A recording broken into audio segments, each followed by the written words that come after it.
Hi everyone, I know you are watching this content to accompany your sleep.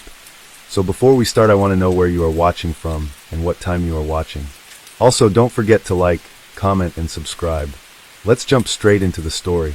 Corey Day Desmond was born March 18, 1980, at Torrance Memorial Hospital, and right from the start, she was the center of attention because she had to fight to survive. Due to a hole in her diaphragm, she had to undergo multiple surgeries.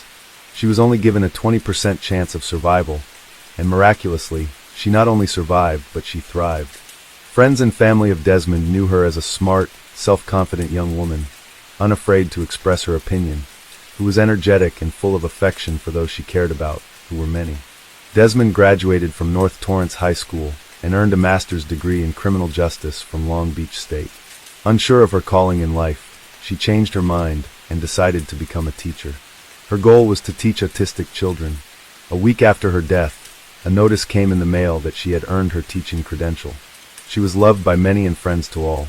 She was sweet at times, but could be tough as nails.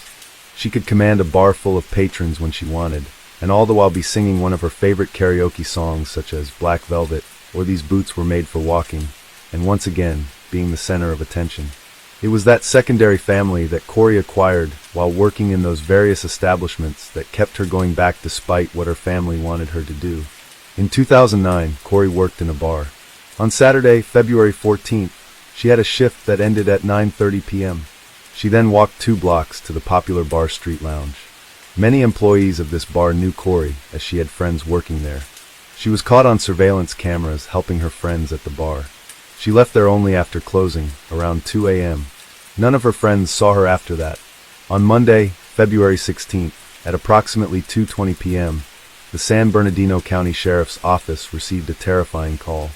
About 100 miles from the bar where people last saw Corey, the driver stopped to take snow chains off the wheels. The man felt a strong, unpleasant smell as soon as he exited the car. He thought the source of the stench was an animal that got hit by a car, but still decided to check. Not far from the car, he found something strange. He saw a black plastic garbage bag with a woman's body inside. The man ran out into the road in a panic, stopping cars and asking to call the police as his phone's battery was dead. They identified the victim by fingerprints and driver's license. It was 28-year-old Corey Day Desmond. Subjected to a brutal attack, the woman died from strangulation. She had a lot of bruises on her face and neck and injuries to the back of her head. Corey tried to fight back, as she had several defense wounds. Although unable to determine the exact time of death, the medical experts said Corey was on the street for about 12 to 36 hours before the man found her. Corey's pants were unbuttoned and pulled to her knees, but no signs of intimate contact were found.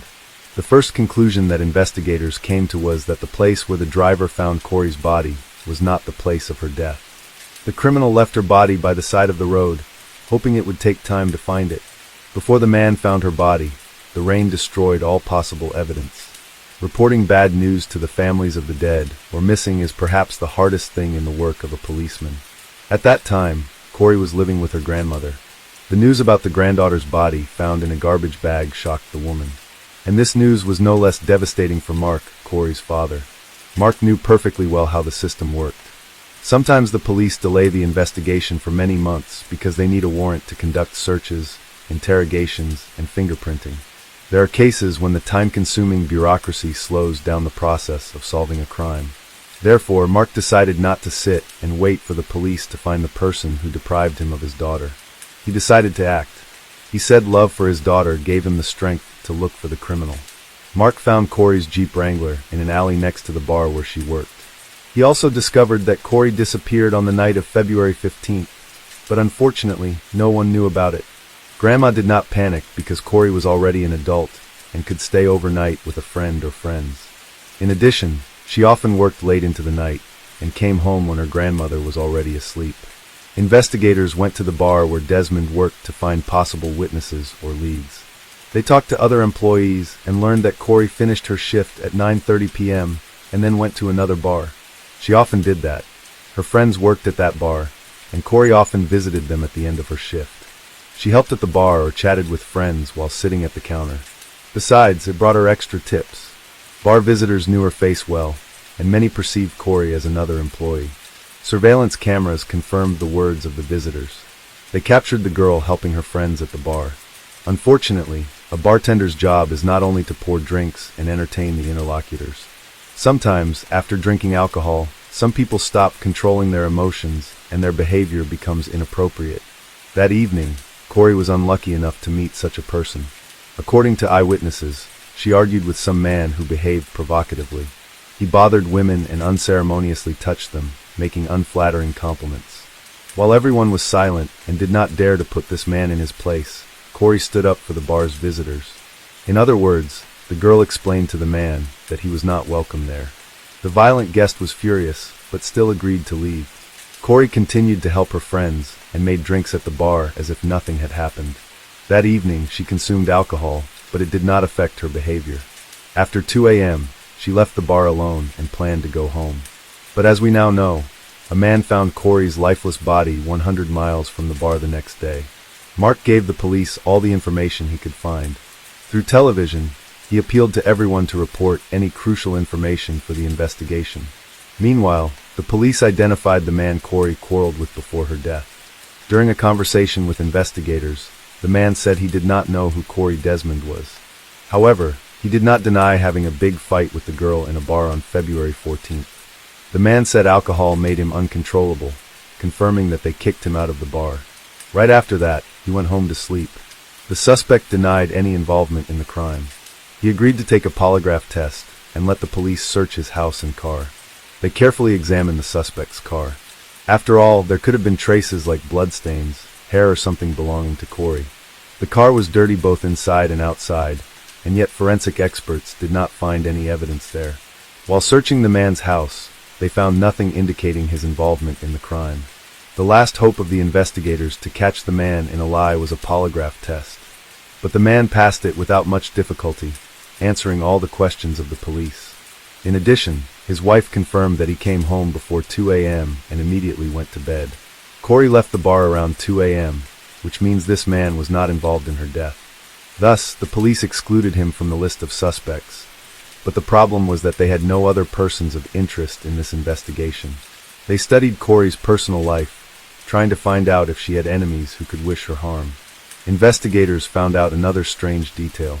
The owner of the bar where Corey worked said that night, she came and asked for permission to use the toilet. But since the bar was closed, he refused the girl's request and advised her to go home. It was about 2:20 in the morning. What happened next remained a mystery, because Corey never got in the car and did not go home. Investigators assumed that she had been abducted or assaulted near her place of work. However, the bar's surveillance cameras did not record this, and there were no witnesses on the street at such a late hour. At the time of Corey's death, her blood alcohol content was more than 4 times the legal limit for driving. It was unclear whether she planned to use her car or was looking for other ways to get home. Unfortunately, she did not meet anyone who would help her that night. A month later, the investigation reached a dead end. The police checked all the versions and clues, but found no new suspects. Corey's father, Mark, wasn't going to give up. He rented 3 billboards on Artesia Boulevard in Redondo Beach. The billboards contained a photo of his daughter with the question, "Who killed Corey Day Desmond?" The man offered a $15,000 reward for any information helpful to the police. "I'm going to keep them up there to let people know the guy is still out there," Mark Desmond said. "Maybe it will save somebody." To some extent, this story is similar to the one of Alexandra Kemp. The latter's father, Roger, did everything to find the criminal, and billboards played a crucial role in solving the crime. If you haven't watched this story yet, click on the link at the end of this video. Information about Corey periodically appeared on 50 electronic billboards. Eventually, it brought results. In May 2009, the phone rang at the police station. A woman named Tiffany saw one of the billboards with a photo of Corey. Thanks to this woman, the police were able to solve this case. Tiffany spoke very quietly. The woman was experiencing stress and severe fright. She rambled as if she didn't know where to start. Then she finally focused and said, "Hello, my name is Tiffany. I think my boyfriend, Tony Lopez Perez, killed that bartender girl, Corey Day Desmond. Please check him. He's behaving strangely, but I'll tell you more when we meet." Tiffany called several times to arrange a meeting with the detective. During their conversation in the park, the woman told him about her suspicions. According to her, on February 14th, she and Tony planned a romantic Valentine's Day dinner. She spent the whole evening preparing for a date. Tiffany took the children to their grandparents, visited a beauty salon, and bought a new red dress. Tony loved it when she wore red clothes. It drove him crazy. The guy was working that day, but had to return home around 11:30 p.m. Tiffany waited for Tony almost all night. The woman tried to contact him, but he did not answer calls and messages. Tony returned home at 4:30 in the morning and, as if nothing had happened, said he was too drunk to go home. He said he fell asleep in his car. Tiffany mentioned that Tony rarely cleaned the interior of his car. However, after a few days, he bought a whole set of cleaning products. He washed the car thoroughly, not letting her help. The guy's behavior seemed strange, but at that moment, she did not attach much importance to it. A few days later, Tony sold his white Dodge for almost nothing and bought another car. He also changed his phone number for no apparent reason. A little later, they had a joint trip to Big Bear Lake. They chatted along the way, and everything seemed normal until Tony suddenly stopped the car on the side of the road. He turned to Tiffany and asked her, "Do you think this dead girl, what was her name, the bartender, was dumped here? I'm almost 100% sure that the police found her body here." Tony Lopez Perez and Tiffany lived together for about 4 years. They had a 6-year-old son together, but they never married. He was a hard-working man and got along well with everyone. He has never had any problems with the law. Perez came from a large family with 8 siblings. His parents grew up in the LA area, and Perez attended high school in Manhattan Beach. Tony's absence on the day of Corey's death, cleaning the car and urgently selling it, a strange trip, and an equally strange comment about where the police found her body, a change of phone number, and odd behavior. Putting all these facts together, Tiffany realized that Tony could be the one who took the life of Corey Desmond. She didn't want to believe it. The investigators decided to talk to Tony and went to his house. To prevent him from suspecting anything, Tiffany agreed to play along with the police, not telling him anything about this conversation. It looked as if they were conducting a routine interview of people to find witnesses in the Corey Desmond case. Tony looked calm, like a person with nothing to hide. He wasn't nervous while answering all the questions. He said he didn't know her, mentioning he had only seen Corey in the newspapers. However, to arrest Tony Lopez Perez for taking the life of Corey, they needed hard evidence. Thus, the police found the new owner of the Dodge that Tony sold shortly after the news of Corey's death.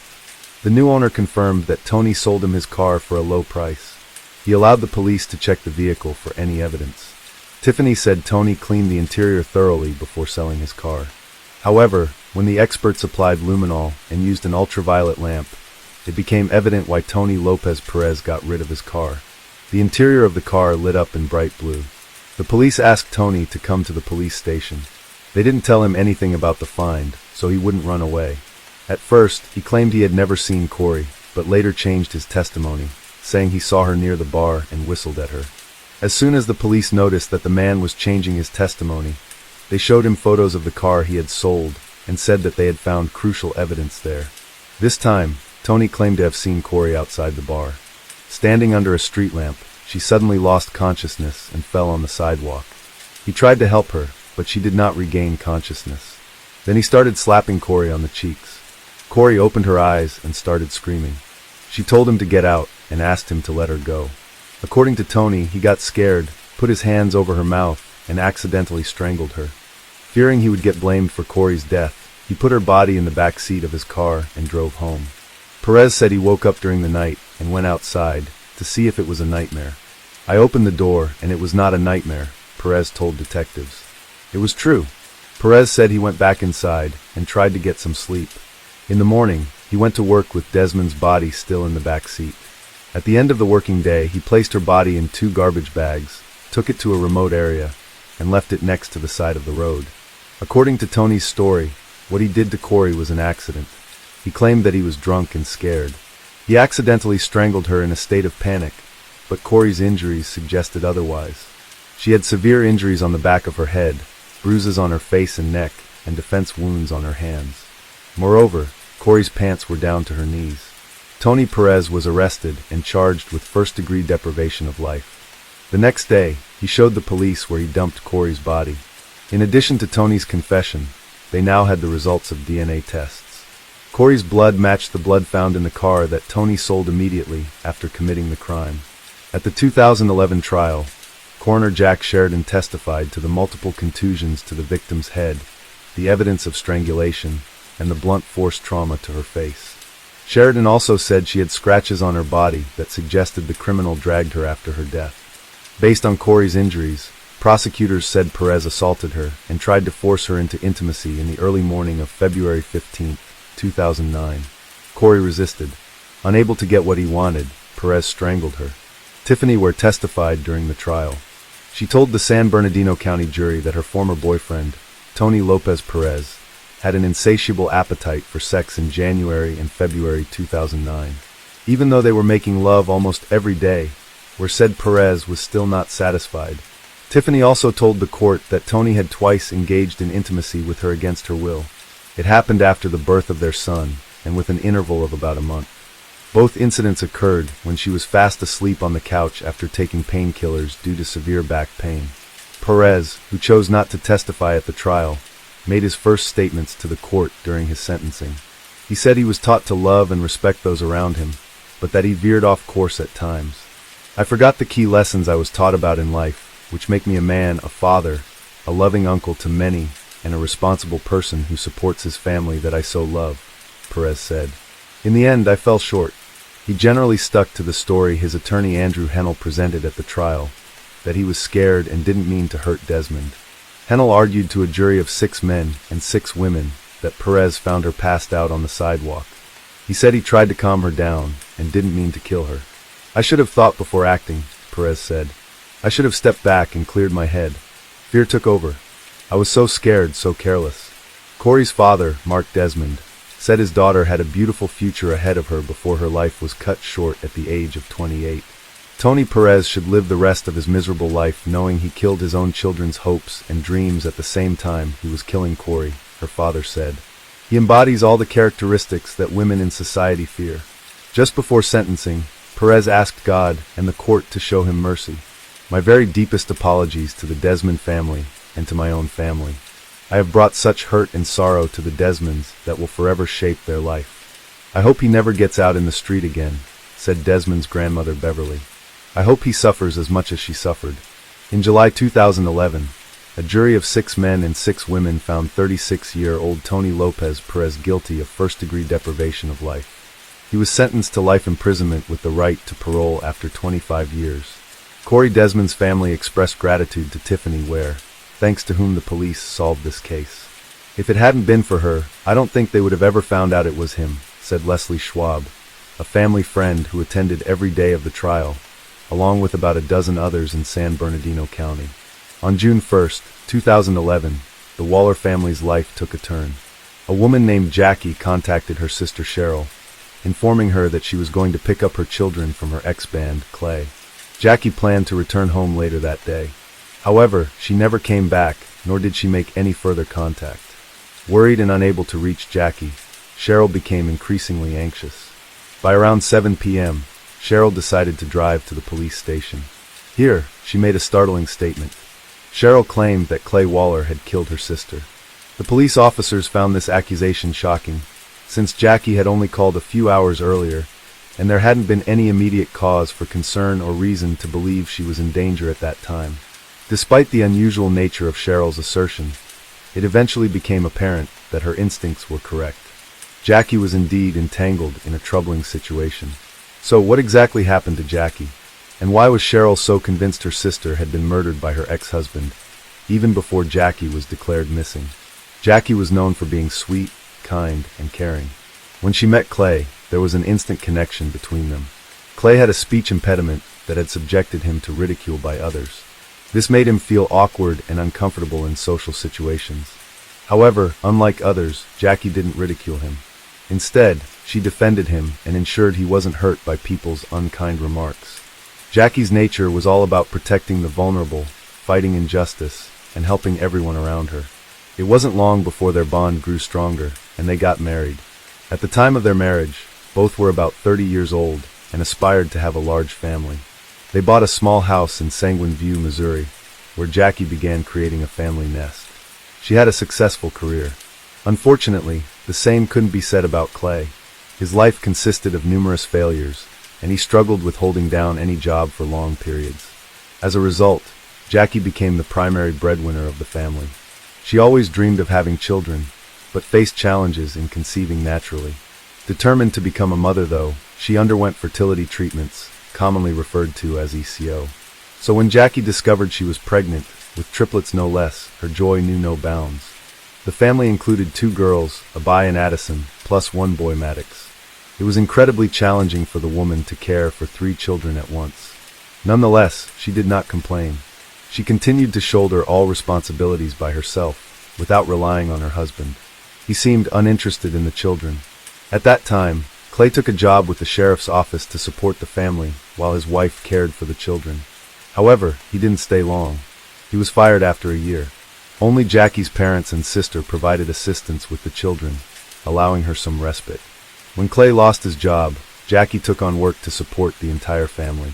Even after their children were born, Clay did not change his behavior and showed little interest in either his family or work. Occasionally, he engaged in part-time work that didn't bring in the expected income. Clay seemed comfortable living off his wife's hard work.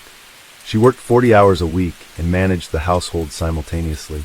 Jackie's career progressed rapidly. She soon secured a management position at an insurance company branch. This advancement further relaxed Clay's attitude toward financial responsibility. Instead of appreciating his wife's efforts, Clay mistreated her in various ways. He insulted her frequently, called her worthless, and demeaned her value by stating no one wanted her. His infidelities and abusive actions caused significant distress. Jackie's parents and sister were deeply troubled by Clay's behavior and urged her to divorce him. However, Jackie was reluctant to take such a drastic step at that time and tried to salvage their marriage. Every day brought diminishing hope that their relationship could be saved. Over the next few years, financial difficulties compounded their problems because Clay was not working while Jackie's salary could no longer cover all expenses for their large family. Mounting mortgage debts led to their house being foreclosed upon. The woman decided it was time to move in with sister, seizing upon the opportunity. Her husband then relocated to a friend's place. At this point, their children were a bit older. Jackie faced the tough, yet necessary choice to file for divorce. She believed she and her kids deserved a better life. When Jackie brought this up with her husband, Clay seemed calm initially. However, he soon changed his stance and refused the divorce. His threats started subtly, but gradually escalated into direct threats against her life. He warned that divorcing him would be like signing a death warrant for herself and their children. These threats terrified Jackie, yet she remained resolute. Living under such conditions was no longer an option for her, so she sought ways to end her marriage with Clay. She turned to her family, sharing the behaviors of her husband, and began keeping a diary to document his actions. Jackie also noticed that Clay was stalking her. For the sake of safety, she and her children moved in with her sister during this period. Her kids were only 5 years old and didn't understand the situation fully. Nonetheless, Jackie explained that their current living arrangement was crucial. Time passed, and things began to stabilize as the divorce process neared its conclusion. It appeared that Clay had come to terms with their separation and ceased his harassment towards Jackie. They even started forming new relationships on the side. Jackie allowed Clay visitation rights with their children, and disputes between them reduced significantly. On June 1st, 2011, Clay and Jackie agreed to meet at the attorney's office to finalize the last aspects of their divorce. On that day, their son Maddox was visiting his father, while Jackie's other children stayed with Cheryl, Jackie's sister. After the meeting at the attorney's office, Jackie planned to pick up Maddox from Clay's house before heading back to Cheryl's place. Leaving the office, Jackie telephoned her sister Cheryl to report that everything had gone smoothly, and mentioned she was on her way to collect Maddox from Clay's residence before returning home. That conversation would be their last. Jackie gradually lost touch. As time passed, her sister became increasingly anxious and started calling Jackie, but there was no answer. She then tried calling Clay, but he didn't respond either. Cheryl began to suspect that Clay had done something to Jackie. She sent him a text message. "If I don't hear from Jackie in 5 minutes, I'm going to the police." Almost immediately, Clay called back asking what was wrong. Cheryl responded firmly, stating that she believed he knew exactly what was happening. Clay asserted he didn't know where Jackie was, and mentioned he would instruct her to call Cheryl when he saw her. However, Cheryl wasn't convinced. She took her sister's children to their parents that had house and filed a police report personally.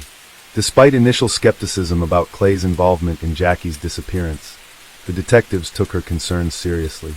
They didn't make her wait for 24 hours before investigating further. Instead, they pried to contact Jackie's ex-husband for any leads on her whereabouts. When questioned, 41-year-old Clay informed them that he had lunch with Jackie. They subsequently went to the attorney's office to discuss some aspects of their divorce, and then drove together to his house for further discussions. He claimed that after chatting for a while, he left for the store. Upon his return, Jackie's car was gone. He assumed she had departed. Clay added that his son Midex was in Illinois with his new girlfriend at the time, and insisted Jackie was aware of it. According to him, Jackie wasn't there for her son, but merely to talk about other matters with Clay. However, Cheryl found his statements implausible and inconsistent with what she knew. Jackie made it known that her visit to Clay's house was solely for seeing her son. She had no intention of discussing anything else with him, especially given that she wouldn't have allowed her son to be far away with another woman. Noting these discrepancies, Cheryl managed to convince the investigators that Clay's account lacked credibility and suggested he might be concealing crucial information about Jackie's disappearance. In light of this new perspective provided by Cheryl, investigators were now treating the case more urgently, as both the missing person and her car remained unaccounted for. A comprehensive search was launched for Jackie a few hours after her disappearance. Investigators her Honda Pilot on an interstate highway with a flat tire, but there were no signs of an accident. The tire appeared punctured intentionally, making the scene look staged. The car was open and empty, with a few bloodstains on the back seat, but no other clues indicating her whereabouts. These disturbing details hinted at a possible attack and kidnapping. The search effort for Jackie was concentrated in the vicinity where her car was found. Numerous volunteers, including police officers, rescue squads with dogs, and family members participated in the search. They came from various parts of the region, responding to requests from Jackie's relatives. Despite the unbearable heat, many were willing to help locate her. Jackie's announced a reward of $3,500 for information about her whereabouts. Despite their efforts, including extensive searches and public appeals for assistance, the search yielded no results for several days. Police began to scrutinize Clay, Jackie's ex-husband, more closely. When they visited his house to speak with him again, he recounted the same story as before, but refused access to his home and car. He promptly hired a lawyer who asserted his rights. For days after Jackie's disappearance, Clay left her a voicemail with a distressed tone. "Hi honey, it's Sunday. You went missing on Wednesday. Please call me if you get this message. I don't know where you are, and I miss you very much." Detectives later obtained a search warrant and returned to Clay's residence for a thorough inspection. During this inspection, they discovered blood-like stains in his vehicle. Forensic analysis revealed it was fish blood. Clay had deliberately coated the car with fish blood and recorded it on video as a test for forensic experts. In addition to examining the vehicle, investigators noted conspicuous details in Clay's house. A section of carpet had been removed from the floor, leaving an obvious mark. Tiny drops have also found on the walls of the hallway, leading to the basement. These findings raised further questions about Clay's involvement and intentions regarding Jackie's disappearance. Traces of furniture rearrangement were evident, signaling that something unusual was happening in the house. Forensics examined under the floorboards and discovered a bloody carpet. Blood samples from the house and the carpet were sent to the laboratory for further examination. Detectives tracked the missing woman's last known movements to 1:10 a.m. She was observed at a drugstore with her ex-husband. The pair appeared composed and normal. Approximately 2 hours later, she was seen at an ATM withdrawing money. After that, Jackie did not reappear on CCTV, although Clay was seen a few hours later with his son and new girlfriend at a toy store. Subsequently, they visited a car wash in their pickup truck, which had a suspicious trash can inside. By then, Clay had changed clothes and meticulously washed both the car and the boat. This increased suspicion around him, establishing him as the prime suspect. Investigators released photos of Clay's pickup truck and boat, requesting eyewitnesses who may have seen them. A young couple reported seeing Clay near Devil's Island on the Mississippi River in response to this request. Detectives confirmed this information through an analysis of Clay's cell phone billing records, prompting them to focus search efforts in that area. Despite numerous searches over the large terrain, nothing surfaced directly linking to the missing woman. The forensic results soon arrived. indicating that the drops of blood found in Clay's house indeed belonged to Jackie. The police then operated under the assumption that Jackie was deceased. Detectives called Clay in for questioning and attempted to procure a confession from him regarding Jackie's murder. However, Clay denied all accusations, stating that the bloodstains were remnants of an old domestic incident in his kitchen. Without physical remains or definitive proof of death, investigators lacked grounds to arrest or charge him. Despite releasing him from custody, authorities kept Clay under close surveillance and continued their investigation. Being an ex-deputy sheriff himself, Clay knew they were monitoring him closely and engaged in deceptive maneuvers to elude detection, effectively playing cat and mouse with law enforcement officials. He'd go to deserted vacant lots to mislead the investigation, while the entire neighborhood stood by and participated in the search for the missing mother of three. Clay continued to bully and taunt them. He would drive past the search party or Jackie's family, insult them, give them the middle finger, and shout that they were wasting their time and wouldn't find anything. His defiant behavior raised more suspicions and questions. Meanwhile, the missing woman's sister Cheryl fought in court for custody of the triplets. She feared the children would go to a father who was a danger. His erratic behavior backfired on him, and Cheryl got custody. This enraged him, and he began threatening his ex-wife's sister with violence, including writing about it on social media. The woman recorded these threats and contacted police. Detectives seized the opportunity and arrested Clay nearly 5 months after Jackie's disappearance. He was charged with threats to life, which he accepted, but claimed he wrote out of anger and despair at losing custody of his beloved children. Clay insisted he didn't plan anything bad against Cheryl. He viewed himself as a victim in this situation. While investigating this incident with his sister, police found out he had other charges pending against him, stealing $50,000 from a previous employer, as well as stalking a man. Detectives pressed his former coworker, hoping Clay would confess to killing his ex-wife and lead them to her body, but it was futile. Clayton continued to deny all charges regarding Jackie's disappearance. Instead of confessing to the crime, he started claiming confidently that he knew who was behind his ex-wife's death, a man named Harry, but detectives had already checked this lead thoroughly. Harry had an ironclad alibi that eliminated him from suspicion. All evidence pointed only to Clay, yet he kept denying it. He ended up going to prison for 5 years for threatening Cheryl. While the police locked him up in jail, they continued to investigate Jackie's disappearance. The search for the missing woman continued on Devil's Island, but never yielded any results. Eventually, about 2 years after Jackie's disappearance, the cops gathered a lot of circumstantial evidence, video camera footage, blood in his house, and more. They decided to charge Clay with his ex-wife's murder, even without her body. It was a risky and desperate move because if they lost, the prosecutor's office would not be able to charge him a second time. However, the prosecutor was determined. After consulting with his accomplices, Clay concluded that it would be best for them to make a deal with the prosecution to reduce the sentence. To do so, the defendant offered to plead guilty to the murder and provide the location of the body. Jackie's family agreed to this deal because it was important to give her a decent burial. Clay led police officers to his ex-wife's body. It was in a secluded spot on a remote sandbar on the Illinois side of the Mississippi River. At first, he couldn't remember exactly which tree he had buried her under, but then admitted that he had placed a bag of fertilizer on top of her body.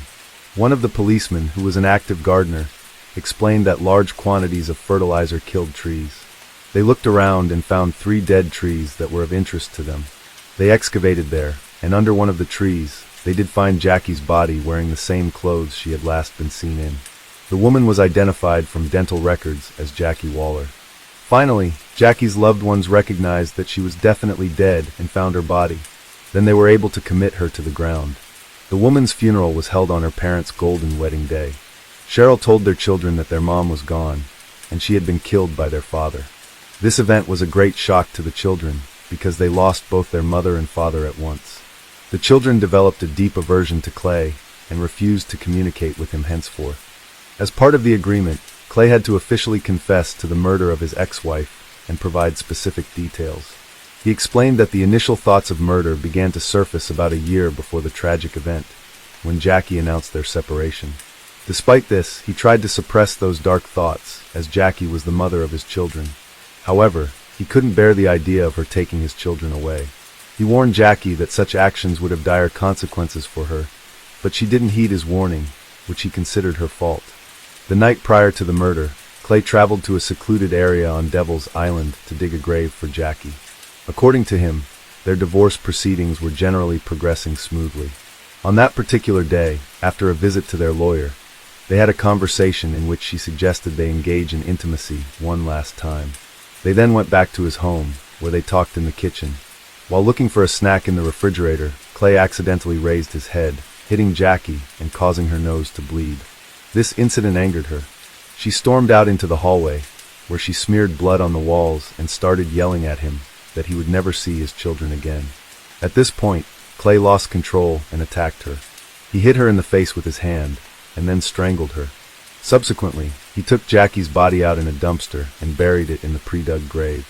Afterward, he meticulously cleaned out both the car and house, took a shower, changed clothes as if nothing happened, and then went on to meet his new girlfriend and son at a toy store. Throughout this process, Clay claimed that everything was driven by impulse and emotion. He did not originally intend to kill Jackie. This contradicted his earlier statement, claiming he had dug the grave the day before. However, if Clay did not plan to kill the woman, why would he have dug the grave beforehand? It appeared to be premeditated murder. The medical examiner found multiple skull fractures on the deceased, indicating blunt force rather than a simple beating with fists. No one believed his story. Clay, who showed no remorse for killing his ex-wife, felt jubilant at receiving only 20 years in prison for second-degree murder, with the possibility of early release. The prosecutor, however, had another strategy. Clay's testimony about digging the grave buried him further. He had dug the hole in Illinois while the murder occurred in Missouri. These actions fell under the federal law against domestic violence across state lines, and their violation allowed an additional 35 years to be added to his sentence.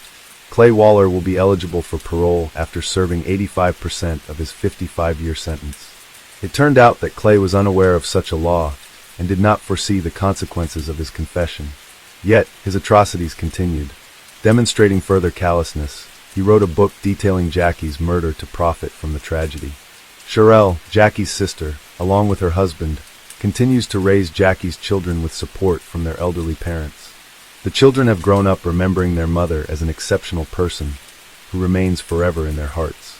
They still harbor anger toward their father and deeply miss their mom.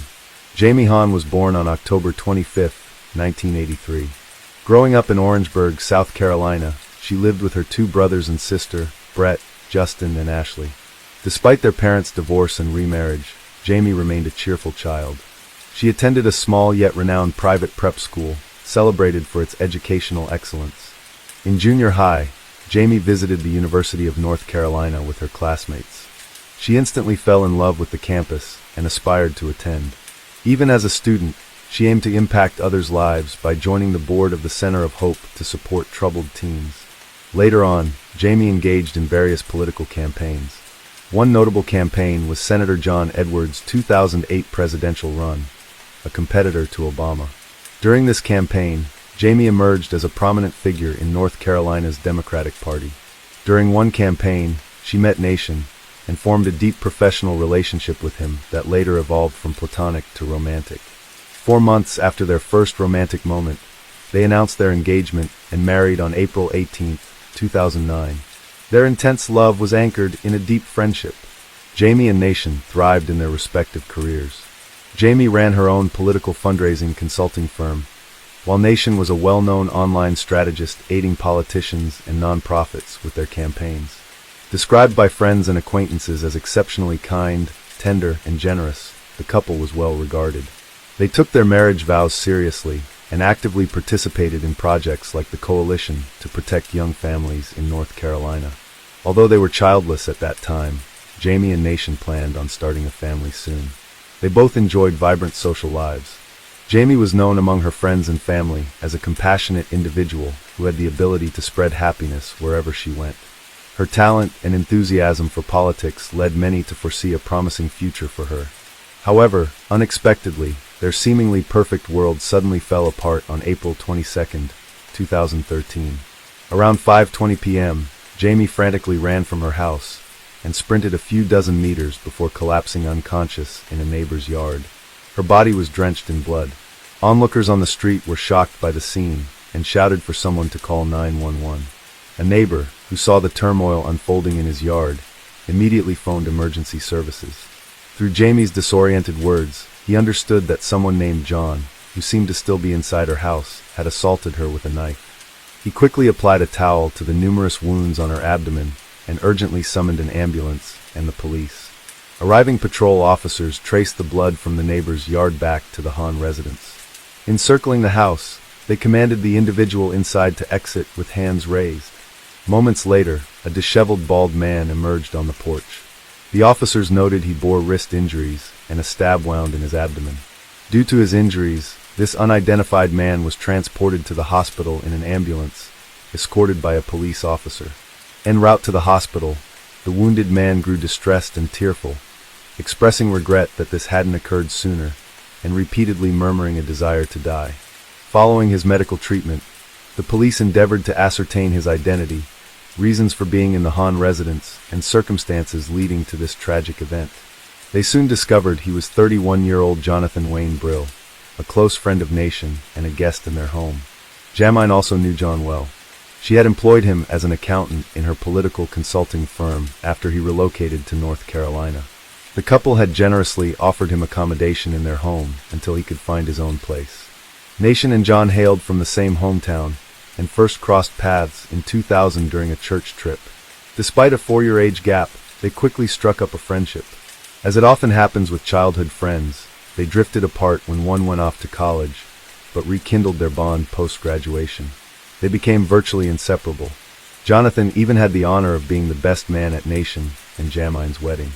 In April 2009, the trio was akin to the Three Musketeers, following the ethos of one for all and all for one. They shared vacations, regular Monday dinners, and celebrated holidays together. To some neighbors, Jonathan seemed almost like an extension of the Hahn family, given how much time he spent at their home. This deep, seemingly unbreakable bond makes the violent incident that left all three with stab wounds in their own home all the more perplexing and tragic. Every Monday, Jamie and Nation would host their mutual friend Jonathan for dinner. On that particular day, Broyhill arrived earlier than usual with the intention of discussing recent campaign details with Jamie. The friends were deeply concerned about John's well-being, as he had confided in them about his diagnosis of pancreatic cancer, a notably aggressive and often terminal disease. The Hahns, in their caring nature, accompanied Jonathan to his medical appointments and were consistently present, offering every possible support in his arduous battle for life. There was an instance when Jamie, overwhelmed with emotion, asked Nation if they should consider having a child soon, so that their future offspring might have the chance to know Jonathan. Such was their affection and regard for their friend. They wished even their yet-to-be-born child could have the opportunity to bond with him. The recent diagnosis of cancer was a harsh blow, but it wasn't the first health challenge Broyhill had encountered. Over the years, John had experienced multiple hospitalizations. He had once revealed to Nation that he was diagnosed with multiple sclerosis during a gallbladder operation. Consequently, the Hahns invited Jonathan to live with them temporarily, offering care and support until his health improved. On that fateful Monday, Jamie and Jonathan were already engaged in work-related discussions in the kitchen when Nation arrived home and headed upstairs to change. Nation was startled by Jamie's screams calling out his, and then John's, name. Assuming that Brill may have fallen ill given his medical condition, Nation hurried downstairs midway. He was met with Jamie's terror-stricken voice, crying out that someone was trying to stab her. Rushing into the kitchen, Nation was confronted with the horrifying sight of his wife on the floor, bleeding profusely. John stood over her, wielding a large kitchen knife. As Brill started advancing towards Nation, knife raised threateningly, Nation froze in disbelief. How could such a nightmare unfold in mere minutes? In a desperate act of self-defense, Nation grabbed the knife blade with one hand, while striking John in the face with his other hand. Amidst this chaos, he frantically urged Jamie to run for safety, attempting to subdue a man who until moments ago was his closest friend seemed almost unreal. Despite her grave injuries, Jamie miraculously managed to rise from the floor and flee through the side door of their home. Once she was out, Nation, overcoming shock and tumult, pushed Jonathan aside and hurried after his wife. Outside, Jamie desperately made her way to the nearest neighbor's house for help. Unfortunately, no one responded to her urgent knocking. Summoning her remaining strength, She attempted to reach the next house, but collapsed unconscious in their yard due to her overwhelming injuries. Alerted by the commotion and drawn by the screams, passers-by quickly came to her assistance, while a neighbor called for an ambulance and the police. Meanwhile, Nation, panicked, searched frantically for Jamine. Following the trail of blood led him to discover her in a neighbor's yard. She was conscious but in agony, clutching her side. Kneeling beside her, he took her hand and tried comforting her with promises of recovery and future anniversaries and vacations by the sea, though tears streamed down his face. As he spoke, clutching Jamine's hand, Nation was overwhelmed by thoughts of a life without her and unable to fathom how their peaceful life had taken such a sudden turn. As they awaited help, a neighbor swiftly brought a towel to press against Jamine's bleeding abdomen. Unfortunately, the towel was quickly soaked with blood.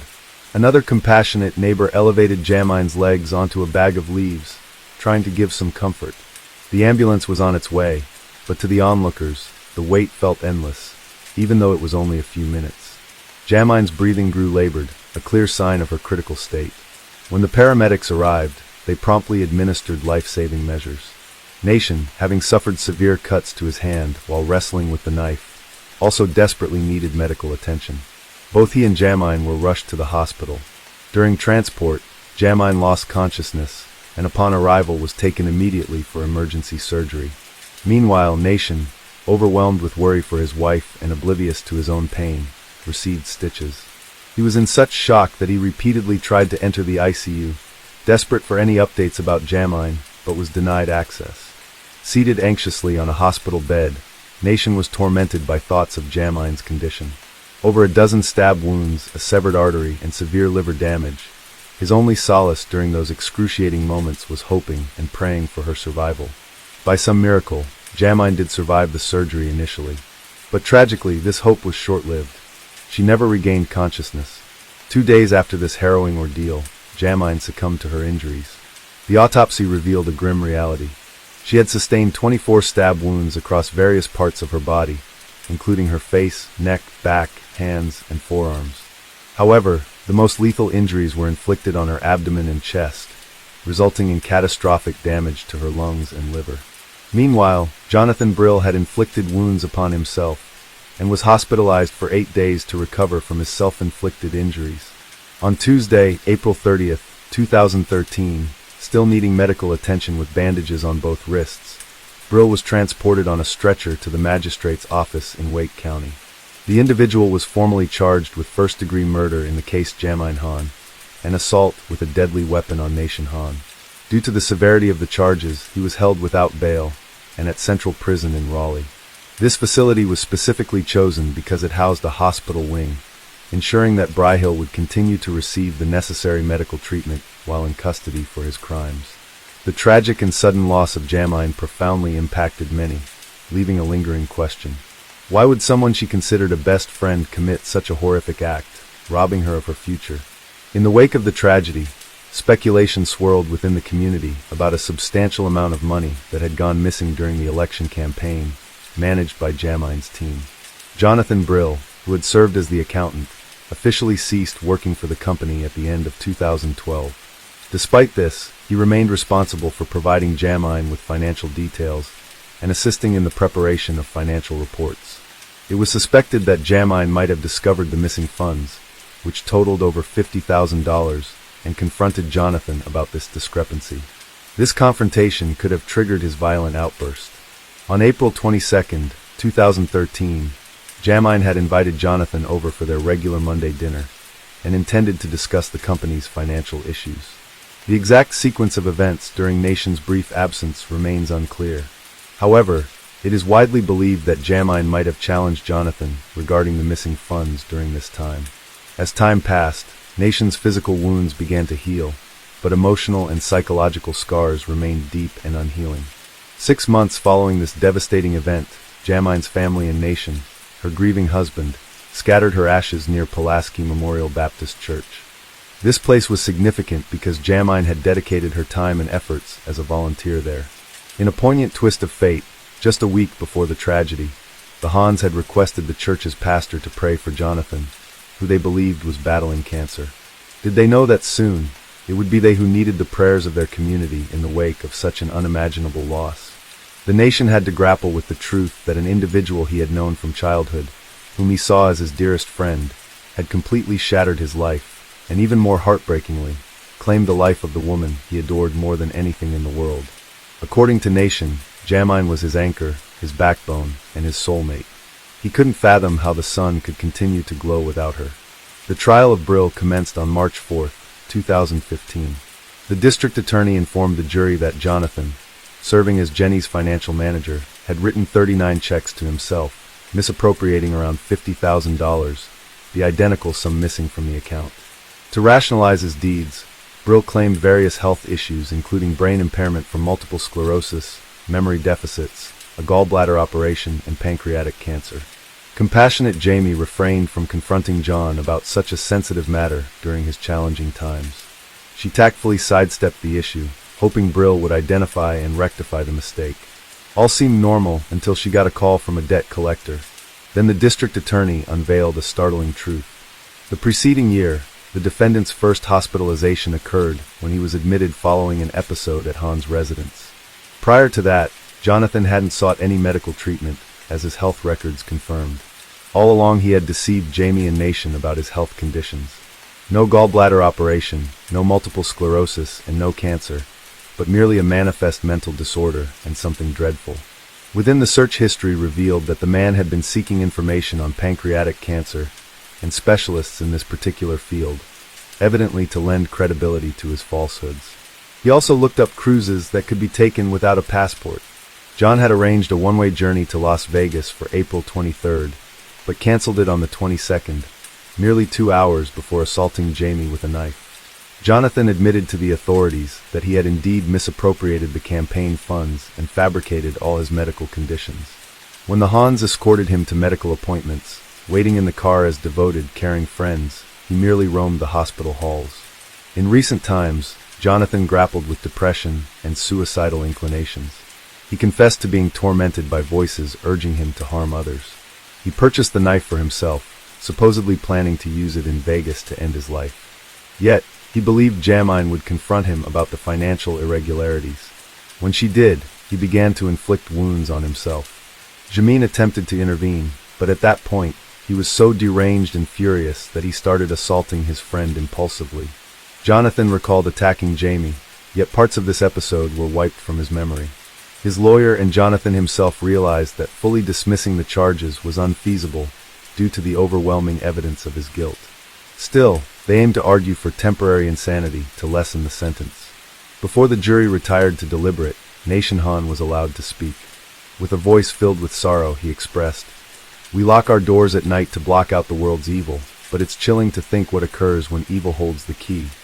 He addressed these words to his former best friend. On March 19, 2015, the jury announced their decision. They ruled Jonathan Brill guilty of first-degree murder of Jamie Han and the attempted murder of Nation Han. The judge issued a life sentence without parole. Jamine's intentions were utterly pure, and her death was so senseless that even Jonathan later acknowledged in an interview that if he had been honest with the Hans, she would have forgiven him. Suddenly, their closest friend became their worst fear. This story defies any rational explanation. Hello friends, today we're going to take a look at another horrible case with you. The case of Luz Maria Lopez. Luz Maria Lopez was born on March 17, 1995, in the small town of San Cristobal, Verapaz. Her family was simple and modest. Her parents were Armar Alice and Brian Lopez. Luz Maria was the youngest of 2 children. She grew up with her older brother, Omar. As an infant, she faced a life-threatening intestinal obstruction. To save her, doctors performed a complex operation without guarantees of success. Her mother prayed fervently for her recovery and firmly believed that her daughter would pull through, and she did. The surgery at an early age did not impact Luz Maria's development. Throughout her school years, Luz Maria actively engaged in sports, especially gymnastics and athletics. She also had a passion for classical choreography. Her creative nature made it easy for her to communicate and connect with different people, quickly forming friendships. Academically inclined towards the humanities, she excelled in her studies. After finishing school, Luz Maria contemplated higher education and opted for a prestigious state university. She decided to pursue a law degree and later specialized in criminalistics due to her genuine interest in this field. A significant moment occurred during her student years, when Luz Maria and her mother visited a car dealership in Coban, the capital of Alta Verapaz. It was Omar's 25th birthday that year, and they wanted to gift him something special, a motorcycle he had always dreamed of. At the showroom, a polite and attentive young consultant named Jorge welcomed them. He showed them various models and provided recommendations. Mother and daughter chose a model, but wanted to consult with the head of the family before finalizing their decision. They left with a business card from the dealership and Luz Maria's phone number for future reference. Soon after, Jorge called Luz Maria, not about the motorcycle, but on a more personal note. Over time, these calls became frequent until Jorge mustered the courage to ask her out for coffee. It was clear that he had a strong attraction to the beautiful, sultry brunette, but he was unsure how to initiate their acquaintance. Luz Maria also found this handsome young man appealing. When he proposed they meet, she agreed readily. Although the young man was a year younger than her, this slight difference didn't hinder their growing connection. Their romantic relationship blossomed almost immediately. Both felt it was love at first sight and believed in a future filled with happiness together. After only a few months, the couple chose to live together, despite their parents' disapproval of such haste. Soon after, they were married. Approximately 6 months later, they held a wedding ceremony, inviting only their closest friends and family to celebrate with them. However, issues arose on the day of the wedding. The banquet venue encountered a problem, which almost disrupted the entire event. The couple had to pay a significant additional amount to ensure the celebration proceeded as planned. Little is known about Jorge, Luz Maria's chosen partner. Born in 1996 in Santa Catalina, Latina in central Guatemala, Jorge was the eldest of 2 sons and grew up with his brother Pablo. Their family often faced financial hardships, balancing on the edge of poverty. Thus, there wasn't enough money for luxurious clothes or expensive toys. It barely covered necessities. Despite these challenges, Jorge lacked aspirations for a better life and didn't focus on studying or securing a decent job. People who knew Jorge personally described him as withdrawn, and sometimes even aggressive due to his trouble controlling emotions. Consequently, he didn't have many friends and struggled with relationships. Nonetheless, meeting his dream girl sparked determination within him. He worked hard to win her love and hurried to marry her out of fear she might change her mind. It's worth mentioning that Luz Maria's parents were skeptical about their son-in-law right from the beginning. Overall, despite some initial challenges and doubts from others around them, their connection remained strong and unwavering. Something about this young man didn't sit right with them. They couldn't pinpoint it, and they couldn't convince their daughter not to marry him. Soon after the wedding, she became pregnant. Without a university degree, finding a good job was tough. Employers didn't want to hire someone inexperienced and expecting a baby, so she had to settle odd jobs. Her husband, by that time, had lost his job too, and wasn't eager to find a new one. When their daughter Alice was born, money became really tight. With both of them unemployed, they struggled to pay rent, or even buy food and basic necessities. Then Jorge suggested moving in with his parents temporarily. Luz Maria Lopez resisted for a long while, but eventually agreed. They couldn't stay on the streets with a baby. Luz Maria Lopez's mother was aware of her daughter's family issues and often urged her to come back home. But Luz Maria Lopez kept saying things would get better with her husband, and there was no need to worry.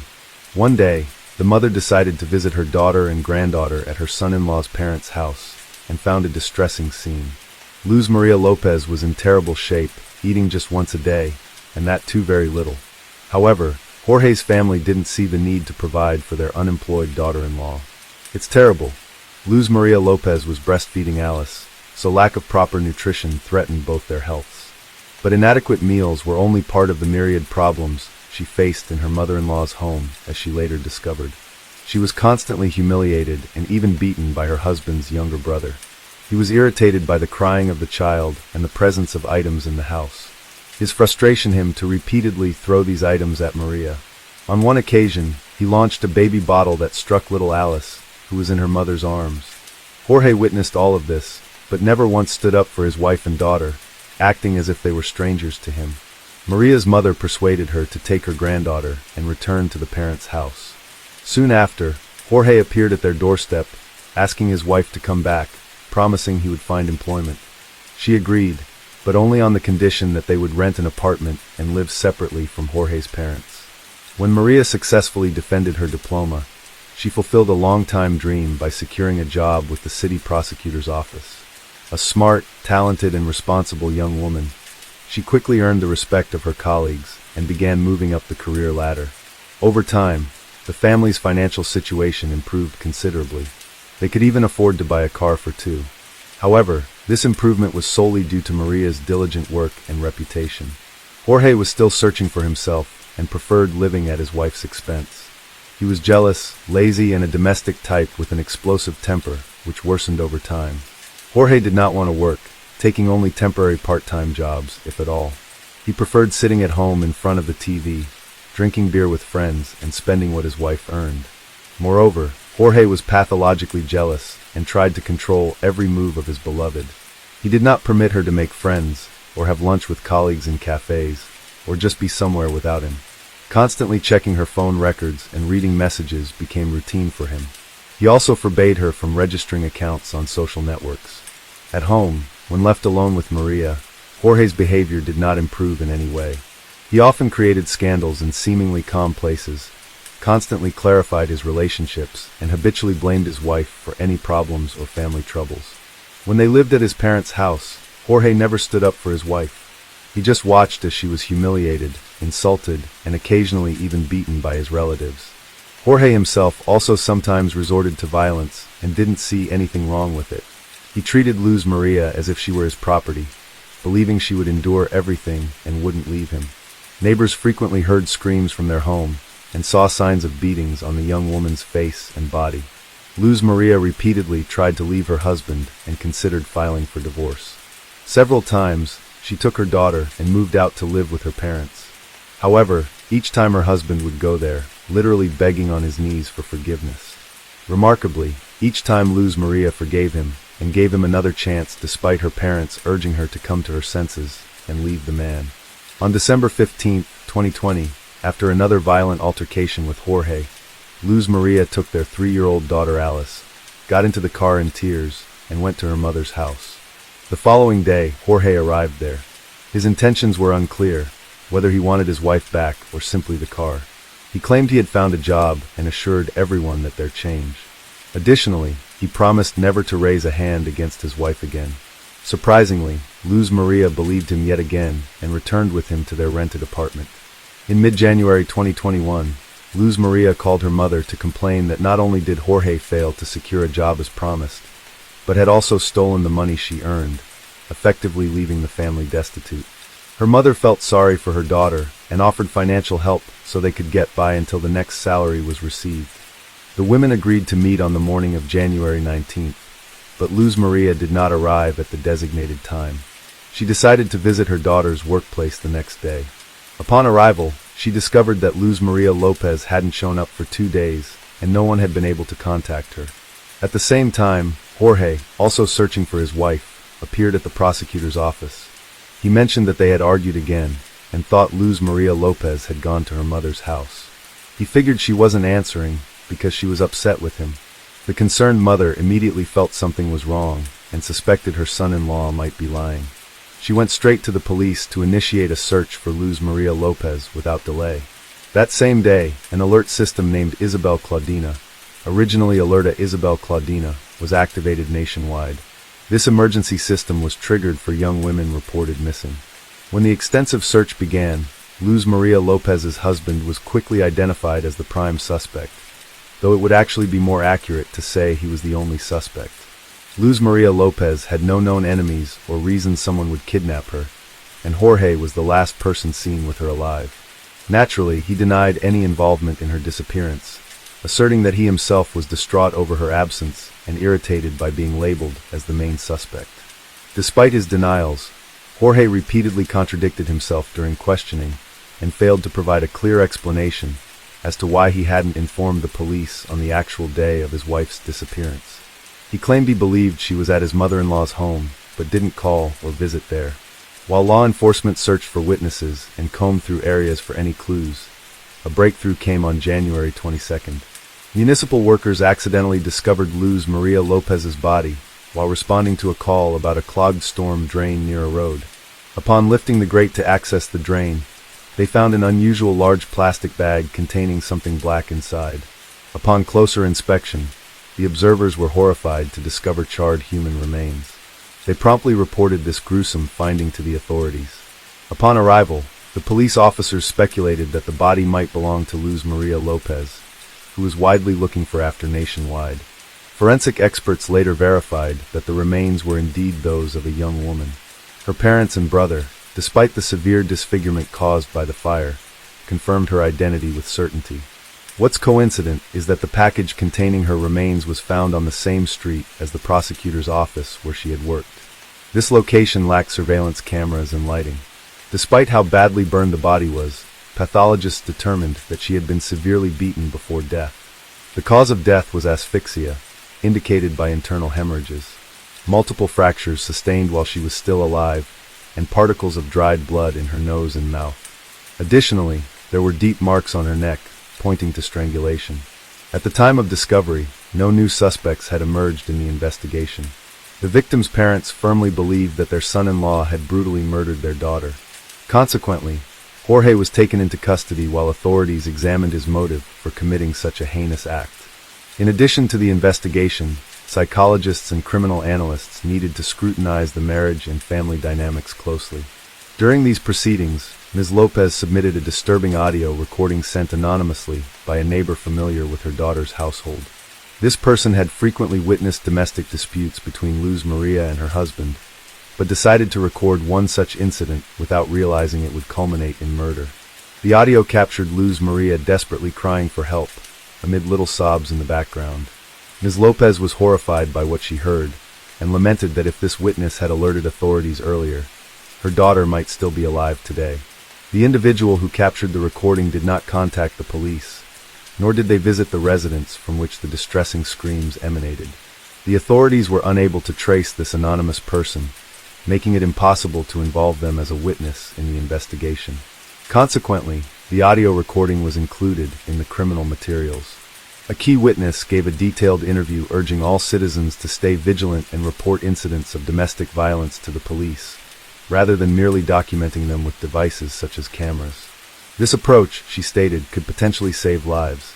This crime triggered significant public outrage, prompting thousands to take to the streets in protest, demanding that the perpetrator be brought to justice. Jorge was promptly taken into custody, but persistently denied any wrongdoing. He claimed he personally drove his wife to work on that ill-fated day, when she subsequently vanished. Street CCTV footage indeed captured their vehicle heading towards Luz Maria Lopez's workplace that morning. However, due to tinted windows, it was indiscernible how many individuals were inside. None of the video clips showed the car stopping or Luz Maria exiting. Further discoveries were uncovered at the couple's rented home, where faint traces of clean blood and drag marks were detected. These findings suggested that a violent crime likely occurred there. An additional piece of evidence came when microscopic fragments of burnt flesh were discovered in the trunk of their family car. Moreover, during their search, investigators paid close attention to a recent purchase made by Jorge and his wife, a double orthopedic mattress. It wasn't so much about the mattress itself, but rather its dense polyethylene wrapping, which analysis revealed had been used to transport Luz Maria's burnt remains. Additionally, several neighbors testified about having repeatedly heard Jorge verbally abusing and threatening his wife with death just days before her sudden disappearance. Her husband had shouted that he would kill her if she decided to leave him, and that he would hide her body so that no one would ever find it. Based on the data collected by expert criminologists, as well as the testimony of several witnesses, the investigation presented a gruesome picture of the crime. The murder occurred on the night of January 19, 2021. The day before, the couple had a big fight, and Jorge once again resorted to violence with his fists. He had previously had issues with his temper, but this time he went into an uncontrollable rage. He struck his wife multiple times, causing her to scream and cry for help. These screams were heard by their neighbors, but nobody called the police. During the beating, Jorge broke his wife's nose and caused a head injury. After this brutal assault, he strangled her with his bare hands, and then attempted to dispose of the body. He dragged it into the backyard, doused it with campfire liquid, and set it on fire. However, Jorge did not anticipate how smoky and foul-smelling the burning flesh and hair would be. Concerned that neighbors might notice and call the fire department or police, he quickly extinguished the fire. He wrapped the charred remains in plastic and sought a secluded location where he believed the body would never be found. The most horrific aspect was that Jorge committed these acts in front of their young daughter. Despite her tender age, she somewhat comprehended what was occurring. The child, 3.5 years old at the time, witnessed both the beating and subsequent murder, as evidenced by her cries and screams, which were also recorded. Aware of some forensic techniques from his wife's textbooks at home, a fact due to their abundance, Jorge attempted to cover up his crime and establish an alibi. He found a dark stretch of road without lights or video surveillance cameras and disposed of his wife's body in a drainage sewer there, thinking he could go unnoticed. The next morning, he drove to her place of work along the usual route, as if he had taken Maria there just as he did every morning. The following day, he began to simulate an active search for his wife, calling her colleagues, acquaintances, and relatives. The criminal's lawyers delayed the trial as much as they could. They also attempted to throw the investigation off track. They insisted that all the evidence and witness statements were circumstantial, emphasizing that not a single piece of evidence unequivocally proved Jorge's guilt. Defense attorneys tried to get the detention changed to house arrest. They argued that Jorge himself was deeply depressed, due to being accused of killing the woman he loved and the mother of his child. However, decisive evidence came from data obtained from Maria's phone. All this time, the device was in her husband's possession. On the first day after the crime, several messages were sent from it to different people in an attempt to create the appearance that Maria was still alive. Tracking all movements of the smartphone, that day showed it was constantly in the same places as Jorge's phone. Despite this evidence, lawyers tried to turn it in favor of their client, claiming Jorge found his wife's phone and drove around with it searching for her. Yet no one could explain why he was sending messages from it or calling it from his own cell phone. Another proof of guilt was bruises and scratches on Jorge's body found on the day of his arrest. These marks were photographed by experts and indicated that Maria clearly resisted. The most vivid was a scratch on his neck. Unfortunately, particles of Jorge's epithelium under Maria's fingernails couldn't be found because they were destroyed by fire. Despite many controversial points, the prosecutor asked for the maximum possible punishment for Jorge. Court hearings and proceedings were repeatedly postponed due to the raging worldwide pandemic. But in October 2022, Jorge was finally found guilty of his wife's brutal murder and sentenced to 50 years in prison.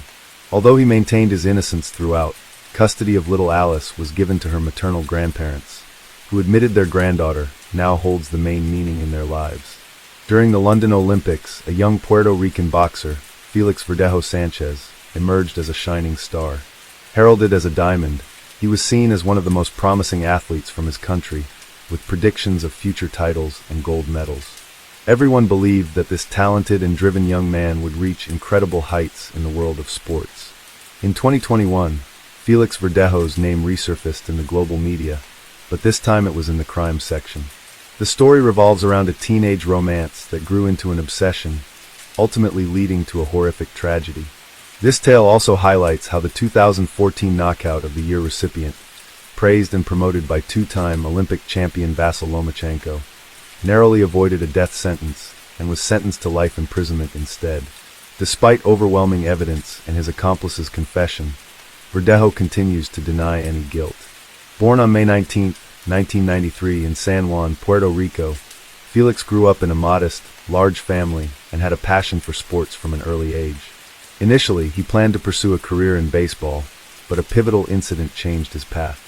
At 9 years old, after a quarrel and fight with a visiting friend's son, Felix's father suggested he take up boxing if he wanted to fight. Felix fell in love with boxing from his first training session at the local gym. By 16, Felix won the Pan American Junior Championships, followed by his country's championship a year later. In 2012, he reached the quarterfinals at the London Olympics, marking the start of his impressive professional career. Verdejo had 29 fights, securing 27 victories. In 2014, he was credited with the year's best knockout against Sergio Villanueva. A year later, Felix won his first championship belt, the WBO Latino title, which he defended 6 times over 2 years. His skill and talent left no doubt that he was destined for greatness in boxing history. Keishla Rodriguez, born in November 1993 in San Juan, had a similar background. Her full name was Keishla Marlene Rodriguez Ortiz. She grew up in a close-knit family with her parents, Jose and Kayla Rodriguez, her sister Beryl Nicole, and her half-brother Jonathan. Keishla was outgoing, excelled in school, and loved animals, aspiring to be a veterinarian. Her sister Beryl was her confidant and best friend. Keishla and Felix attended the same school and developed a romantic relationship in their teenage years. When Keishla's parents divorced in 2011, her mother moved to Florida, but Keishla and her sister remained in San Juan, staying closely connected.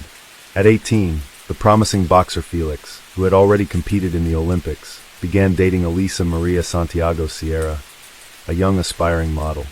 Despite being in a relationship with Elisa, Felix continued seeing his childhood friend Keishla. Keishla's sister and mother knew about the affair and disapproved of it, recognizing the complexity of the situation.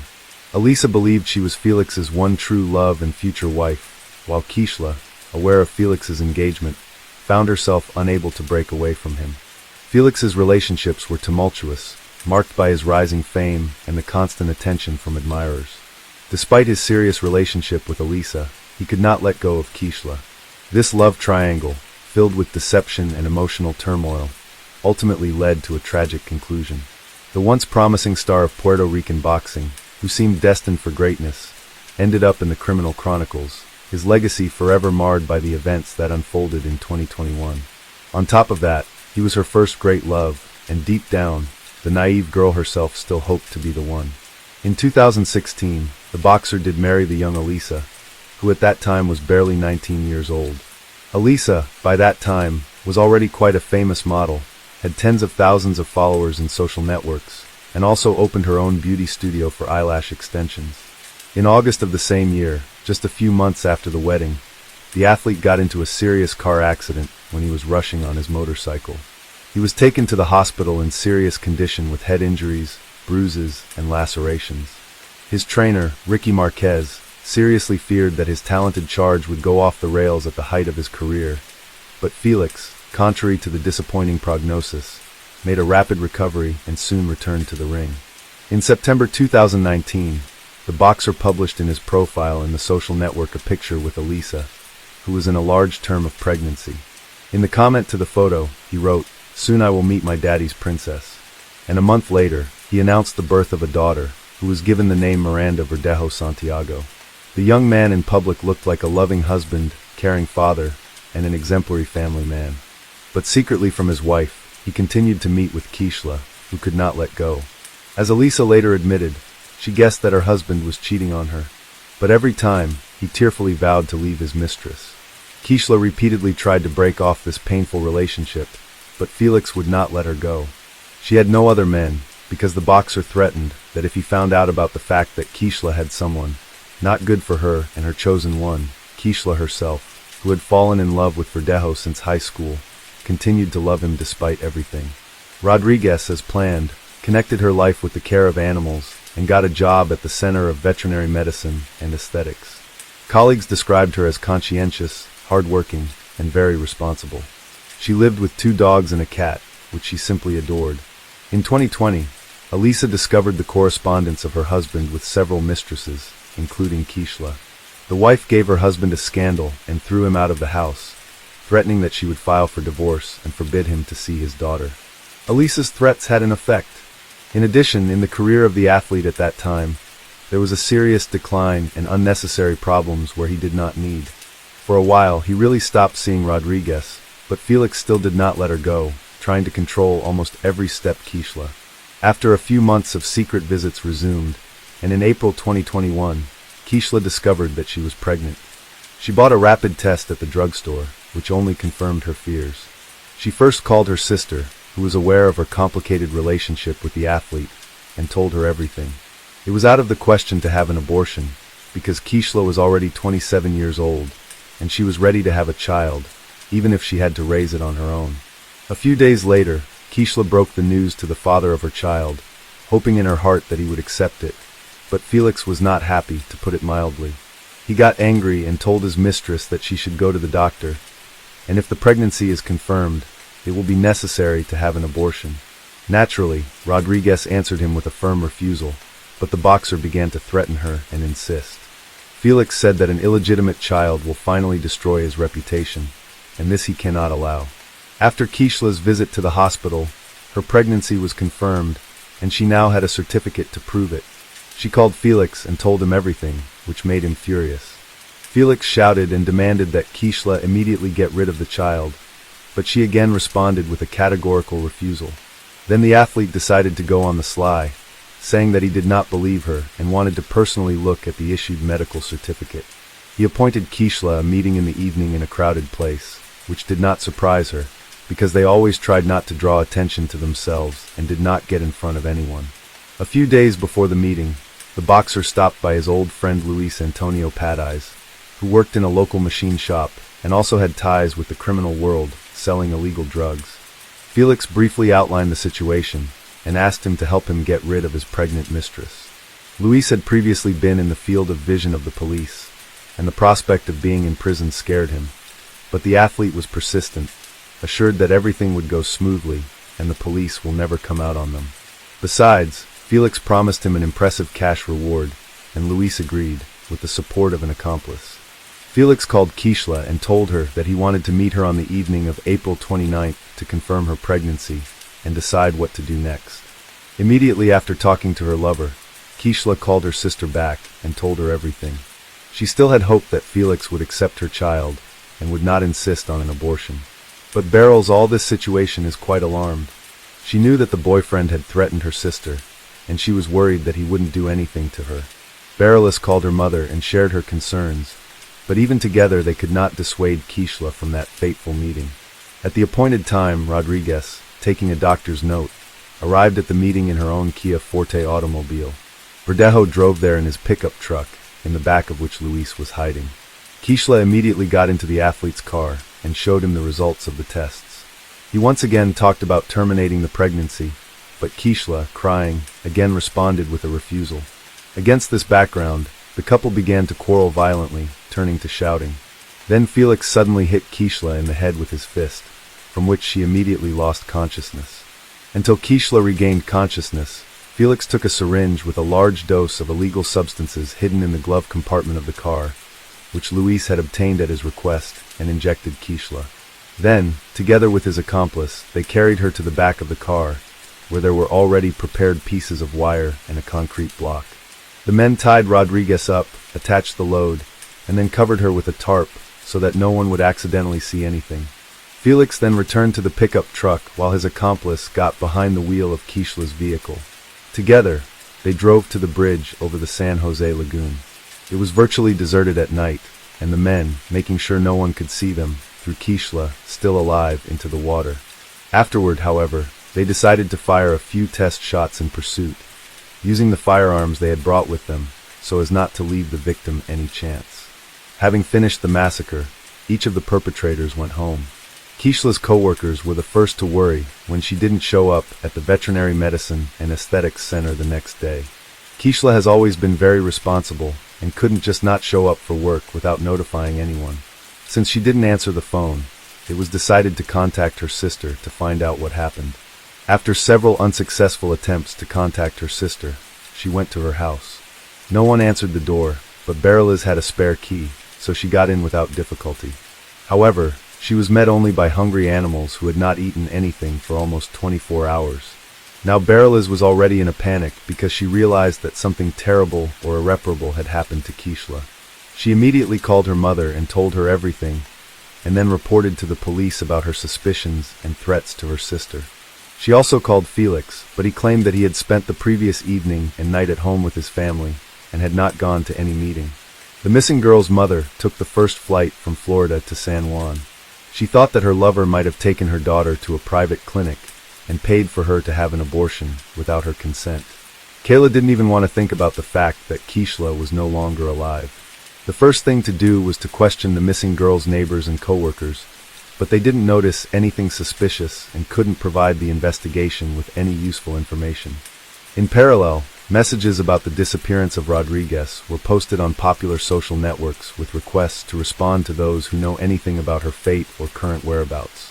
The case quickly received wide publicity, and when it became known that the missing girl was in a long-term relationship with a famous athlete and was expecting a child from him, Reporters literally lined up to interview any of Rodriguez's family members. The relatives did not hold anything back and spoke out about their suspicions, among other things, blaming Felix for the incident. On April 30th, Kishla's car was found abandoned on the east side of the city with her documents and personal belongings inside. No signs of struggle were found in the interior, giving a faint hope of finding its owner alive. On May 1st, a passerby strolling on the bridge over the lagoon saw a strange shape resembling a human body in the shallow water. He reported his discovery to the police, who soon recovered from the water the body of a young woman, presumably the same one the whole city had been looking for several days.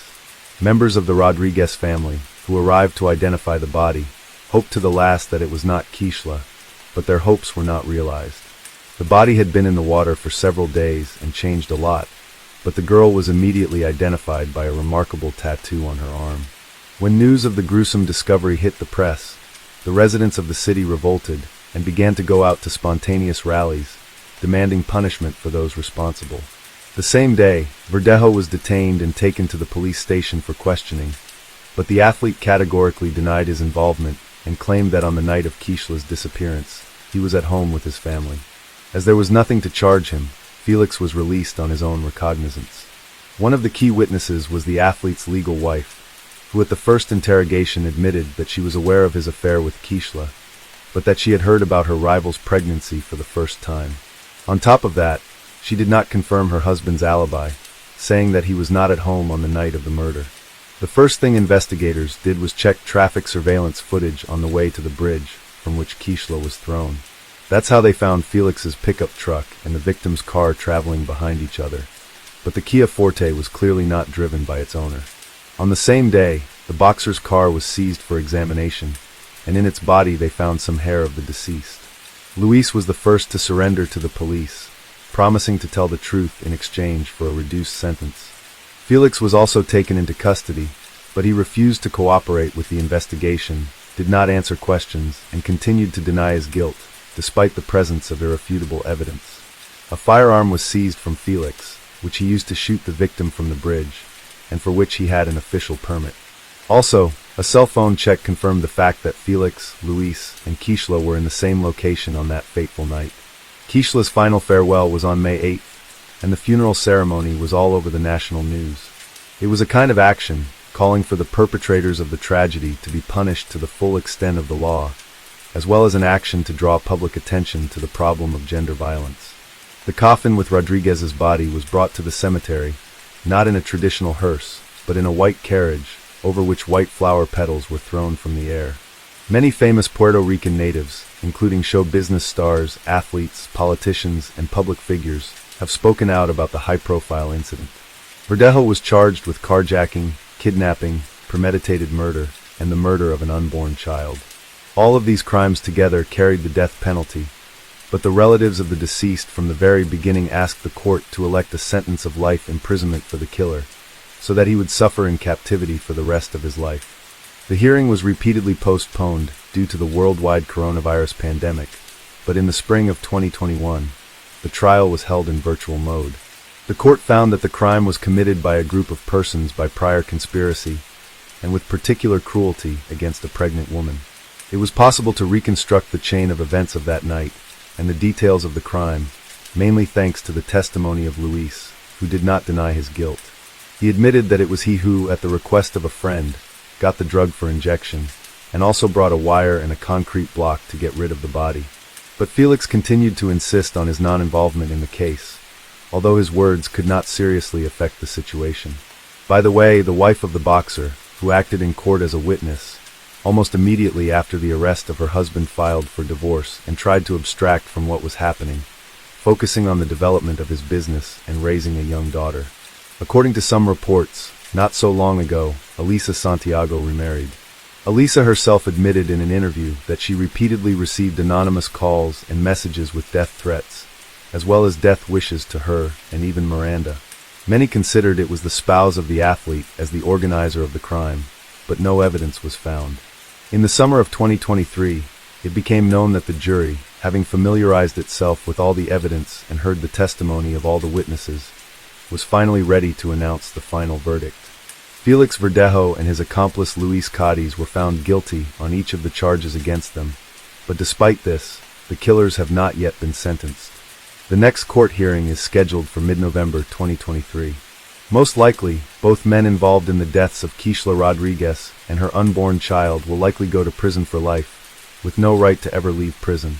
In the early hours of July 7, 1985, 54-year-old Jane Anchor Hilton was found beaten and stabbed to death.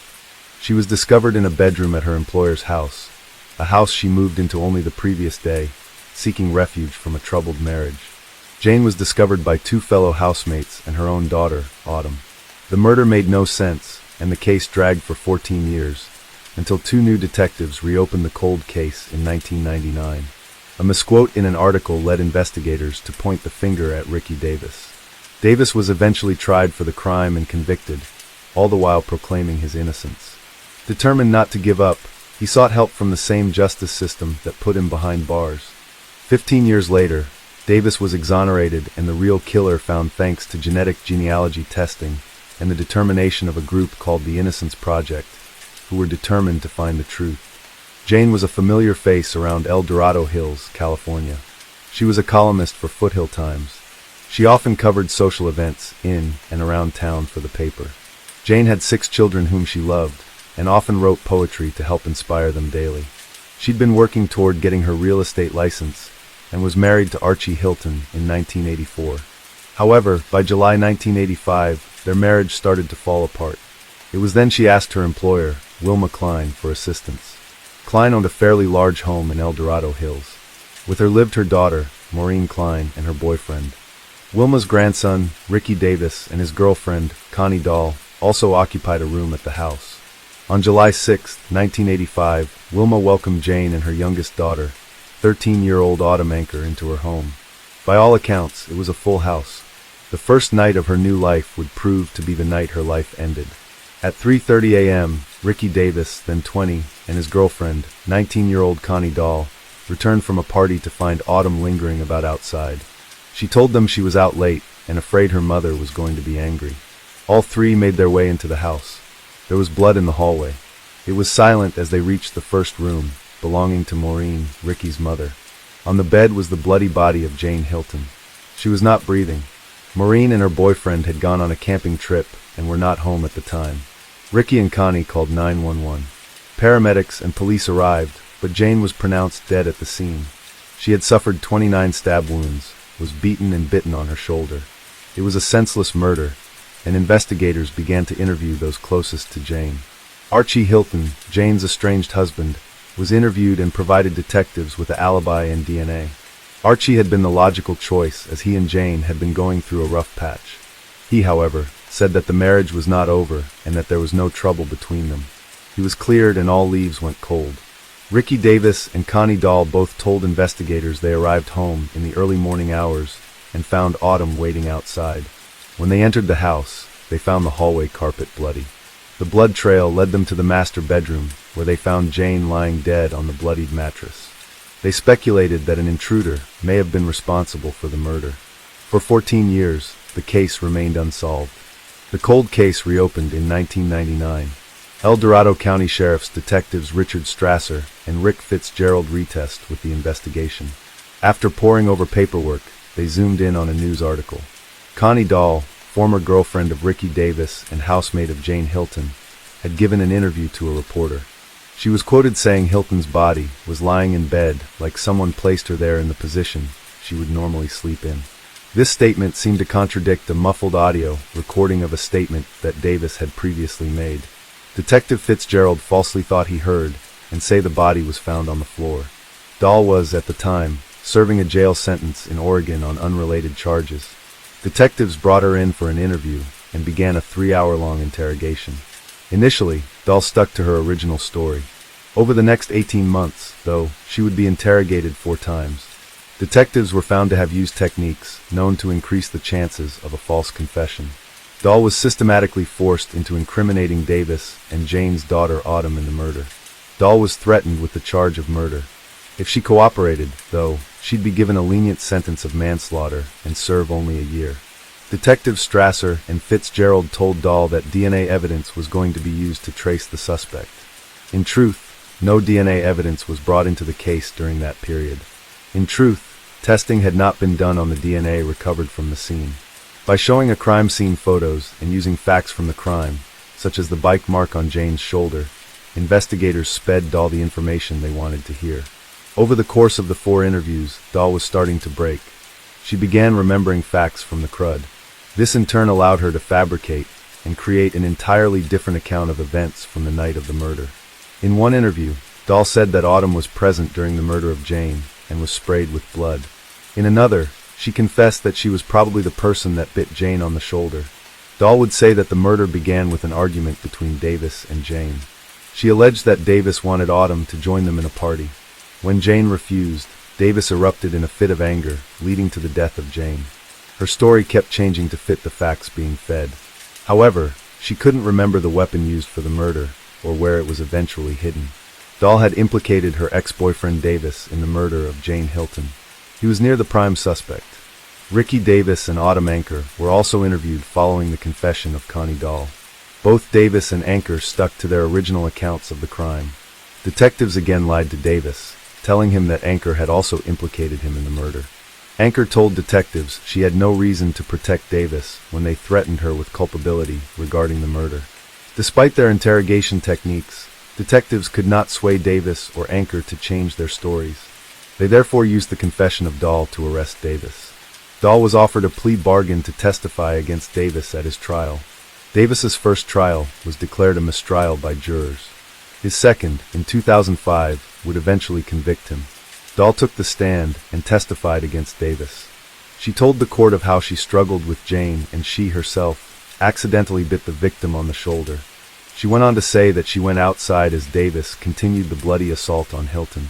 Dahl said she could hear screaming, pleading, and gurgling as Davis continued the brutal attack. Based entirely on the testimony of Dahl's account of events, Davis was sentenced to 16 years in prison for the second-degree murder of Jane Hilton. Dahl received a lesser charge of manslaughter and received a year-long sentence at the county jail. Dahl, though, would eventually die from a drug overdose in 2014. Meanwhile, Davis was not going down without a fight. He maintained his innocence and in 2006 made contact with the Northern California Innocence Project. He asked if they could help him prove that he was wrongly convicted. The NCP was founded in 2001 by Kathleen Rodolph and Linda Starr. The project began after legislation offered convicted inmates to seek DNA testing to prove their innocence. It's a non-profit clinical program of Sagittaria University's School of Law. After Davis made contact with the NCP in 2006, his case was put through a thorough re-examination.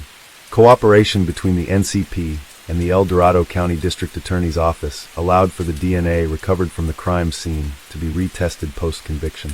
Evidence from the crime scene included Hilton's nightgown and biological material found under her fingernails. The results revealed an unknown male DNA profile. DNA from Hilton's fingernails and nightgown were both found to be from the same source. Test results eliminated Davis, Dahl, and Anker. This proved Dahl's testimony was contradictory to the physical evidence and therefore had to have been fabricated. The DNA also proved Archie Hilton innocent. Unfortunately, he had passed away by the time results were released. The DNA profile file was entered into the FBI Combined Index DNA System, CODIS, but no matches were found. Although the evidence seemed to prove Davis's consistent claim of innocence correct, there were some hurdles that still needed to be jumped. The NCP successfully argued that had the DNA results been presented to the jury during Davis's trial, the outcome would be different. However, until January 2017, the California standard required that new evidence point unerringly to innocence. It was considered an almost unattainable standard. In 2015, a false confession expert, Richard Leo, reviewed transcripts of Dahl's interrogations. Leo concluded that the methods used by detectives during the interrogation of Dahl were designed to pressure and persuade Dahl to adopt an account that matched the detectives' pre-existing beliefs about how and why the murder of Jane Hilton occurred. In 2016, though, the NCP co-sponsored Senate Bill 1134. This bill allowed wrongfully convicted inmates, like Davis, to prove that new evidence would likely have been compelling to a jury. NCIP attorney Melissa O'Connell filed a petition for a new trial based on the new DNA evidence testing. Championed by former California State Senator Martha Leno, the bill was passed in January 2017, putting California's standard in line with that of 43 other states. In 2019, Superior Court Judge Kenneth Malakian vacated Davis's 2005 conviction and ordered a new trial. Initially set to start in fall of 2019, however, the judge announced the trial would take place in April 2020, citing the defense attorney's health as the catalyst for change in date. However, the fate of the trial was about to change once again. Advancements in DNA testing led to Davis becoming the first convicted person in California and the second in the United States to be exonerated for a crime. Genetic genealogy is a fairly new DNA testing concept. It involves taking DNA evidence from a crime scene and sending them to genetic companies. These companies then search family tree databases to find a potential match. In February 2020, DNA evidence matched to a man considered an unlikely suspect. El Dorado County Attorney Vern Pearson announced in February 2020 that a new suspect had been identified as the man linked to the DNA evidence found on Jane Hilton's body. Following the arrest, many people spoke to the media about the man they knew as Michael Green. Green was a longtime resident of Roseville, California. He graduated from Oakmount High School in 1986. He was described as an easygoing, kind person, even-tempered, and even super chill. One classmate, who wanted to remain anonymous, could not understand why Green would go to El Dorado Hills and brutally murder a woman. According to reports, Green was 17 years old at the time of Hilton's murder. On the night of July 6, 1985, the victim's daughter Autumn met Green and two of his friends, Calvin and Stephen. They hung out together at the park when Autumn decided to go home and have a shower before returning. Allegedly, Autumn told her mother she was going to another friend's house for the evening. Instead, she returned to the park to join the boys. What happened next is pure speculation. Investigators believe that during this time, Green broke into the house and was confronted by Jane. In a struggle to get away, Green may have attacked her in a frenzy. Following the attack, Jane's body was discovered by Davis, Dahl, and Autumn when they returned home. Green had no criminal convictions either before or after the murder. It seems he'd led a normal life until DNA linked him to the gruesome crime. The other two boys who were with Green were tracked down shortly after his arrest. Calvin, unfortunately, had died some time ago. Stephen, however, was found and interviewed after the arrest. He was being treated as a witness and not a participant. Green was arrested on February 11, 2020. Since Green was a teenager at the time of the murder, he made his first appearance at the juvenile court on February 19, 2020. District Attorney Vern Pearson said that, procedurally, the court has to go through some steps on the juvenile side of it. Following this, Green was granted the transfer so that he could be tried as an adult. He waited 2.5 years before he would be tried in court. Green pleaded no contest on July 29, 2022. This plea means Green gave up his right to a jury trial. A jury trial meant he was to face a charge of first-degree murder. He also gave up his chance to challenge the plea or the consequences of his decision. His sentencing date was set for September 27, 2022, to be presided over by Judge Suzanne Kingsbury. At sentencing, Dr. Elizabeth Kaufman, a professor in psychological science education, was called in on educational capacity to explain to the court the development of an adolescent. Kaufman's research explained the varying development needs of adolescents with regard to emotional and cognitive development. The late adolescent stage allowed an individual to understand right from wrong, yet at the same time, they're also functioning under diminished capacity for impulse control. The defense called several witnesses from Green's childhood, some who even maintained relationships with him into adulthood. Each witness was asked if their opinion had changed of him since the knowledge of his confession. All witnesses agreed they'd been shocked to discover that he was responsible for the murder of Hilton. Individuals who knew him in varying capacities described him as jovial, popular, funny, and loving. These words were used to describe him before and after the murder. Green's ex-wife, Karen Green, said after witness statements were given, each of Jane Hilton's children presented their victim impact statements. They all described the unforgivable loss that Green inflicted upon their family. The court listened to her description of the feeling of gathering her mother's belongings from the house in which she was killed. Ardith finished with a powerful declaration. Hilton's son Ian echoed his sister's sentiments. He went on to explain the uncertainty the family faced and the recurring nightmares they suffered, especially after the crooked finger of blame was pointed at his own sister, Autumn. He broke down in tears as he ended with an almost inaudible remark. Autumn was the last to speak. Her statement showed true agony as she recounted the cloud of suspicions she'd lived under for the last 2 decades. Recounting the day 2 crew-cut, thick-mustached detectives came into her house telling her they found the people responsible for her mother's death. She was then repeatedly accused of biting her mother and helping move her body from the floor to the bed. Autumn went on to say that if she hadn't said the word lawyer at that point, she did not know how much further the intimidation tactics of the investigators could have gone. Afterwards, Deputy District Attorney Jay Linden read a statement on behalf of the family. In the statement, he asked Green what made him end Jane's life in such a brutal manner. "You beat her. She had numerous wounds around her head and face. By your own words, you kicked her jaw. You bit her on the shoulder. Why was that?" Linden continued to read the statement that expressed how Green didn't just murder Jane. He destroyed numerous lives in the process. Linden then asked Green if he'd given any thought about Jane and who she was. He pointed out her achievements and the love she had for each of her children. In closing arguments, Margaret Husher, Green's defense attorney, stressed the idea that he was unable to stop himself. She emphasized that he did not know what he was doing was wrong as he was an adolescent at the time. This argument was based on the testimony of expert witness Dr. Kaufman. She asked that the court show mercy as she read off the multiple penal codes and rules of the court. Judge Kingsbury interjected by saying, "The court is not going to put him on probation," effectively ending any further comment from the defense. In response, Linden thanked the court and said the application for probation was offensive. He said it was a smack to this family who had endured this for decades. Linden stated that he already got away with murder for 37 years. Placing him on probation allowed him to get away with more. Judge Kingsbury said she had heard a multitude of arguments about murder cases surrounding adolescent development. She remarked that after her 26 years on the bench, Jane Hilton's murder was by far the most brutal. Before passing her sentence, Kingsbury asked the family for their forgiveness for the trauma they had suffered, although she was not originally assigned the case. She also hoped they would heal from the pain, as it would have been their mother's wish. Kingsbury then encouraged Green to use all resources at his disposal in the California Department of Rehabilitation. "You're the key to the questions these people have. Doing that could ultimately help you with your outcome as it relates to parole," said Kingsbury.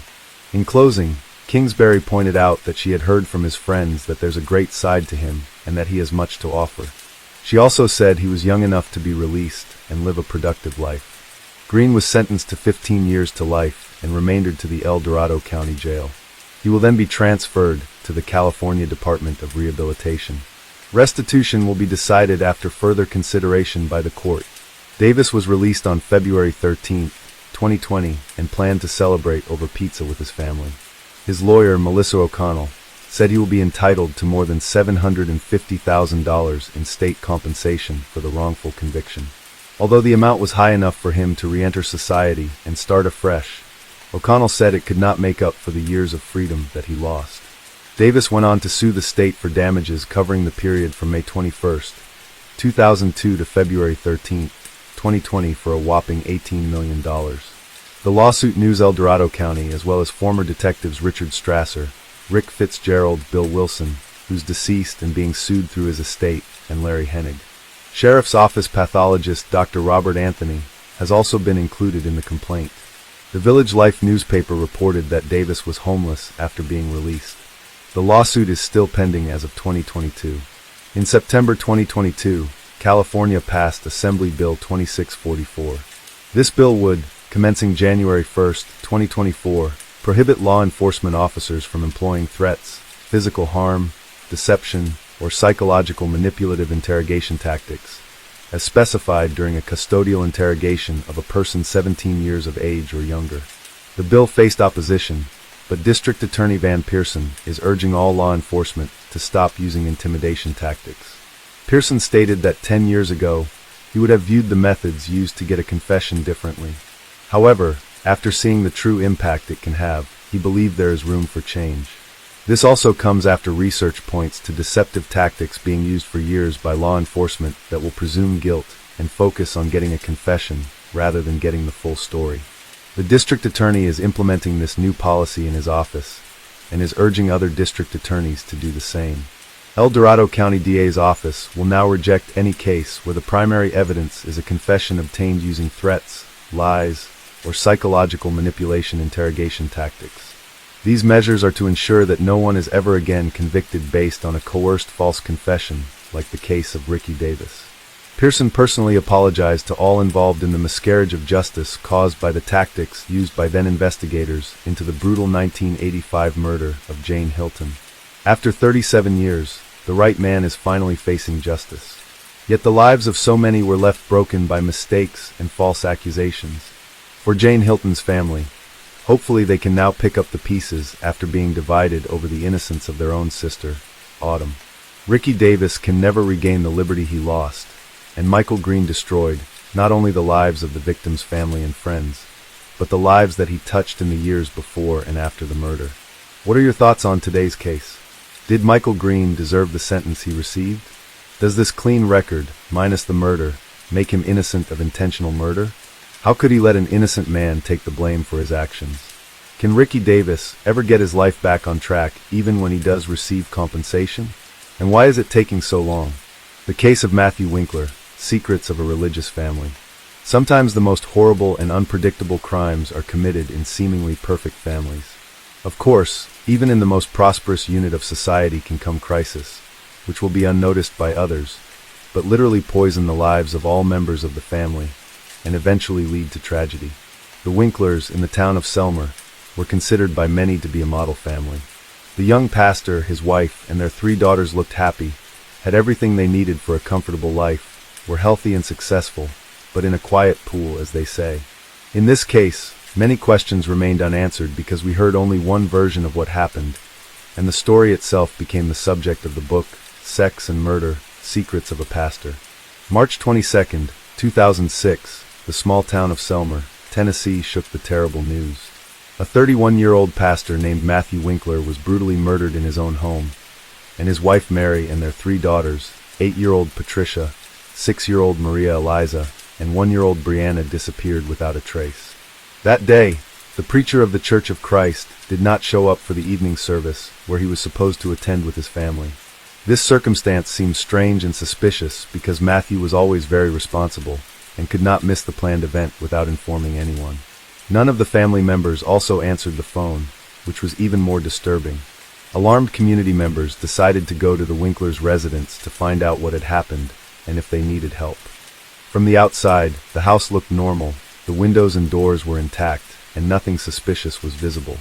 Inside, there were lights on in several rooms, and they could hear a television playing quite loudly in one of the rooms. It gave the impression that the owners of the house were busy doing their own thing. The front door was locked, but no one answered the knock. Phone calls also went unanswered, and through the curtained windows, it was impossible to see what was going on inside or if anyone was there. However, even though the whole situation was quite strange, no one was in a hurry to call the police. Instead, a call was made to an elder of the religious community, who advised them to look for a spare key and open the door themselves. It took another hour and a half, and when members of the community were finally able to get inside the house, they found an eerie scene. Everything in the house was in its place. There was no sign of intruders, but the owners were nowhere to be seen either. Everything seemed normal until the visitors looked into the marital bedroom. There on the floor, in a pool of his own blood, lay the pastor's body. There was a huge hole in his back from a gunshot wound, blood spattered everywhere, and bloody foam dried on his face. By then, the body had already cooled and stiffened. It was obvious that Matthew had been lying there for many hours, and had probably been killed in the morning, because he was dressed in his pajamas. It was only after this that a call was made to the police. By the time the police arrived, a whole crowd of neighbors, churchgoers, and casual passers-by had gathered in and around the house, interested in what was going on. All of these people had left their fingerprints at the crime scene. They left their fingerprints and shoe prints, erased or trampled possible evidence, greatly complicating the work of investigators. The police took the body for forensic examination and found that the pastor was killed by a single shot in the back, fired from a large caliber weapon. He died a few minutes after the wound, from massive blood loss, unable to call for help. It was simply impossible to establish definitively whether there were any strangers in the house at that time, because the people who had arrived before the police arrived had literally destroyed all traces of them. The picture of the crime was quite strange, and those who could shed any light on what happened disappeared. The fate of the wife and daughters of the murdered man remained unknown. The police assumed that the woman and children could have been kidnapped or also killed. By the way, the family minivan Winklers also disappeared from the garage. A massive search was launched, and the state issued a yellow alert. This meant that children were missing, and all citizens were asked to be vigilant and assist in the search. But let's break this whole story down from the beginning. Matthew Bryan Winkler was born in 1974, November 21st, in the picturesque country town of Henderson, Tennessee, and was the youngest of 3 sons of Dan and Diane Winkler. Our hero and his 2 older brothers, James and Daniel, grew up in a rather conservative Christian family. Their parents were very religious and brought up their sons in strictness and obedience. It is worth noting that Matthew became a minister of the church in the 5th generation. His father, great-uncle Michael, grandfather Wendell, great-grandfather Merlin Winkler, and great-great-grandfather Merlin Paul Winkler Sr. were all preachers of the gospel at one time. The father, to top it all off, ran the local preacher's school and was a man respected and influential in his hometown. In their younger years, the Winkler brothers attended Sunday school and were active in church activities. In addition, Matthew in high school was seriously interested in soccer, and everyone who saw his game on the field noted that he had talent and he could well become an outstanding athlete of world renown. However, later the young man decided to sacrifice a promising sports career in favor of Bible study and church ministry. Since the preaching activity of the head of the family was associated with frequent travel, his wife and children almost always followed him. Because of this, Matthew changed several schools in his childhood, but the active, communicative, and friendly child quickly made friends and gained authority everywhere. When the boy finished school, his family lived in a small city called Austin, located in the state of Texas. Matthew was a creative person, had a powerful charisma, but here are some outstanding achievements in studies could not boast. After graduating from high school, he entered the college Fried Hardeman and successfully completed it. In parallel, the young man began to try his hand as a pastor, under the careful guidance of his father. Matthew was the youth minister of the Central Church of Christ in the city of McMinnville. He was later appointed to the preaching position at the 4th Street Church of Christ in Selmer, Tennessee. Mary Carol Winkler, maiden name Freeman, was born in December 1973 in Geist Township, Tennessee, and was the oldest of 2 daughters to her parents. She was also raised in a deeply religious family with strict rules. The head of the family for many years served as a pastor in the Christian church, where the girl attended Sunday school. A few years later, a second daughter was born to the family and named Patricia. Unfortunately, the girl was born prematurely and had a number of serious health problems, including cerebral palsy, encephalitis, epilepsy, and mental retardation.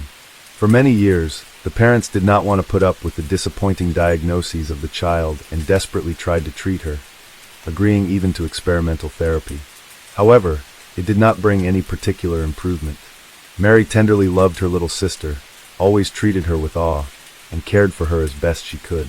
But in 1987, when 10-year-old Patricia was bathing in the bathtub, her older sister was only a minute away to take something from the bathing accessories, and at that very moment, the girl had another epileptic seizure. When Mary returned to the room, her sister was no longer breathing, and all attempts to resuscitate her had come to nothing. For a 13-year-old girl, it was a huge shock and the first loss in her life. She blamed herself for the tragedy and was on the verge of a nervous breakdown. Teachers who saw the deplorable state of Mary sent her to the school psychologist, working with whom she helped. But her father, learning about what was happening, made a scandal and forbade his daughter to go to these sessions, saying that such problems are discussed only within the family.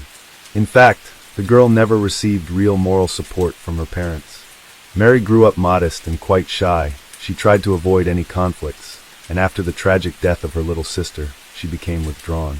Since her father did not allow her to seek help from a specialist, the trauma over the years has resulted in serious psychological problems. After the death of Patricia, the parents decided to adopt a little girl named Charlotte, who was from a dysfunctional large family. Soon the couple was also allowed to take custody of Charlotte's 2 brothers and sister, so the family was reunited in their new home. Mary was once again the older sister and took care of the younger children while helping her mother. Matthew and Mary Winkler, family life. The future spouses met soon after Matthew graduated from high school. The guy was prominent, handsome, athletic, and enjoyed great popularity with the opposite sex. But to spin novels right and left, he did not allow a strict religious upbringing. The young people immediately developed a liking for each other, which quickly grew into love. For both of them, it was the first strong feeling in their lives, and after a couple of months, they met each other's parents and, having received their blessing, began to plan a wedding. In April 1994, the lovers got married. When the family had an older daughter, Patricia, the head of the family was still in college and was forced to leave school for a while. He took a job at a construction site, but long there did not last, because he was not used to hard physical labor. During this period, for the first time made himself aware of the difficult character of Matthew. He was often angry with others, irritated at small things, and sometimes he could not control his anger. But Mary tried not to complain and not to tell anyone about what was happening in her family. A meek young woman, brought up in the spirit of patriarchy, obeyed her husband in everything. At first, the Winklers lived near the house of Mary's parents, so she was able to see them regularly. But soon Mrs. Freeman was diagnosed with cancer, which rapidly progressed, and in just a few months she literally burned from the disease. It was another shock for Mary, and the care of her underage siblings now fell on her shoulders. The situation was further complicated by the fact that Mary was pregnant again at that time. But soon after the birth of their second daughter, the family moved to another city, where they bought their own small house. After the move, Mary was completely absorbed in the care of the baby, and almost stopped communicating with her father, as well as with younger brothers and sisters, who were too demanding and constantly needed attention. In addition, the young mother began to suffer from severe postpartum depression. Everyone who was closely acquainted with the family Winkler noted some oddities in the character and behavior of Mary. The young woman was characterized as and even sociophobic.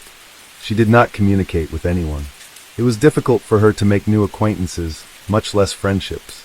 She suffered from mood swings, was prone to melancholy, and any little thing could bring her to tears. While Matthew was building his career as a pastor, his wife became increasingly withdrawn. The situation became even more complicated when Mary once again became pregnant, and a few months later she learned that the fetus had died in her womb. Such news strongly shook Mary, who was looking forward to the appearance of this child, and very much dreamed of a large, friendly family. Again, to see the long-awaited 2 stripes on the pregnancy test, she could only 2 years later, and her happiness was unbounded. This time Mary hid her pregnancy for a long time, as if afraid of something. She did so until her situation became obvious. Once again, everyone began to talk about Mary's strange behavior and pathological reticence. The strange behavior of Mrs. Winkler was associated not only with a severe psychological trauma she suffered in childhood, but also with a very unhealthy environment within her own family, which only undermined her already unstable nervous system. The head of the family was a man of authority and demanded unconditional obedience.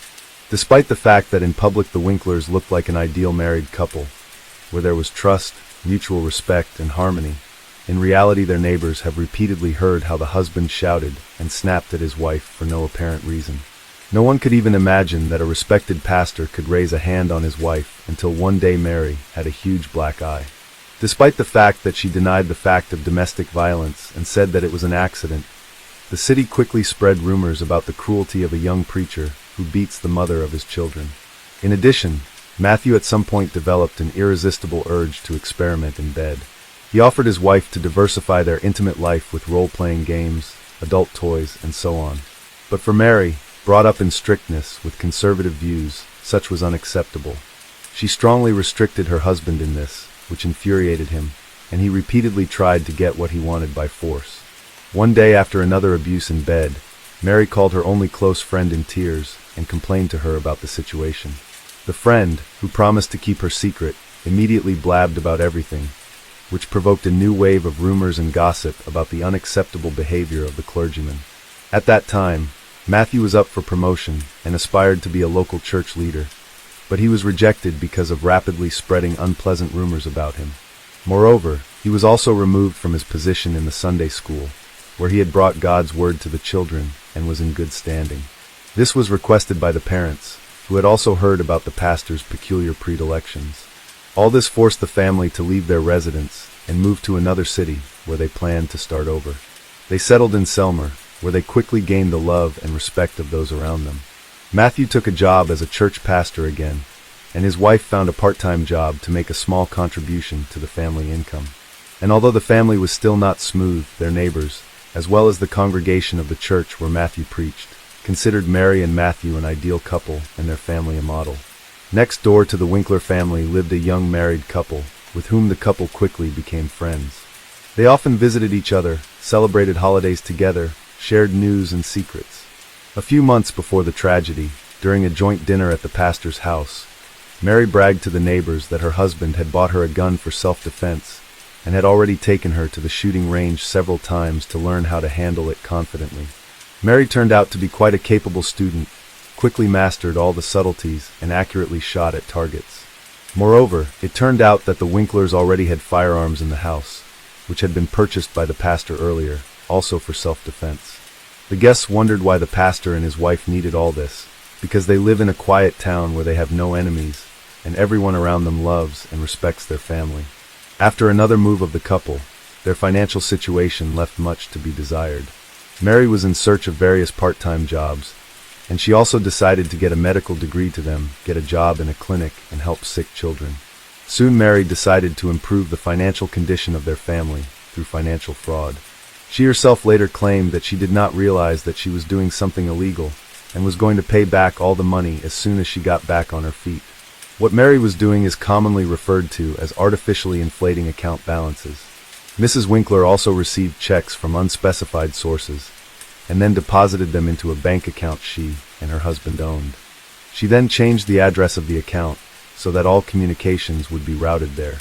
The total amount of checks she received was almost $17,000, which aroused certain suspicions of the bank employees, who decided to invite the couple to the office branch to clarify the circumstances and resolve the situation. But the pastor and his wife never showed up at the bank, and this aroused even more suspicion. It was assumed that Matthew was not aware of what his wife was doing at all. However, after Matthew's death, his wife tried to prove in court that the whole story of fraud was his idea, and that it was he who forced her to make dubious transactions, while he himself remained in the shadows, without arousing suspicion. Whereas Mary disappeared too. When Mr. Winkler was found murdered in his own home, his wife and daughters were put on the wanted list, fearing that they too might be in mortal danger. Initially, the meek, shy, and homely Mary was initially viewed solely as a possible victim of the crime. However, after talking to neighbors and receiving information from the bank about financial fraud, she became the main suspect in the murder of her own husband. It was necessary to find out as soon as possible where Mary had disappeared to, where the children were, and if they were all right. They, as well as their family car, were put on the wanted list. Attempts were also made to trace transactions made for Mary's bank card and to locate her location through her cell phone signal. Mary was found just a day later in an Alabama resort town, where she and her children were having fun at a local amusement park. It was as if the mother wanted to give her children one last party, realizing that she would soon be going to prison and would see her girls very soon. When the family was taken to the police station to testify, the two older daughters confidently told the same story. According to them, intruders broke into the house and injured their dad, and their mom picked up a gun to protect them. They were then forced to run for their lives. According to the girls, their father was alive and in the hospital, and they were soon to go and see him and return home. What exactly happened in the house, as it turned out, Patricia and Maria Eliza did not see and learned about the events from the words of their mother. They only heard a gunshot and glimpsed their father lying on the floor, and then their mother put them in the car and they drove away.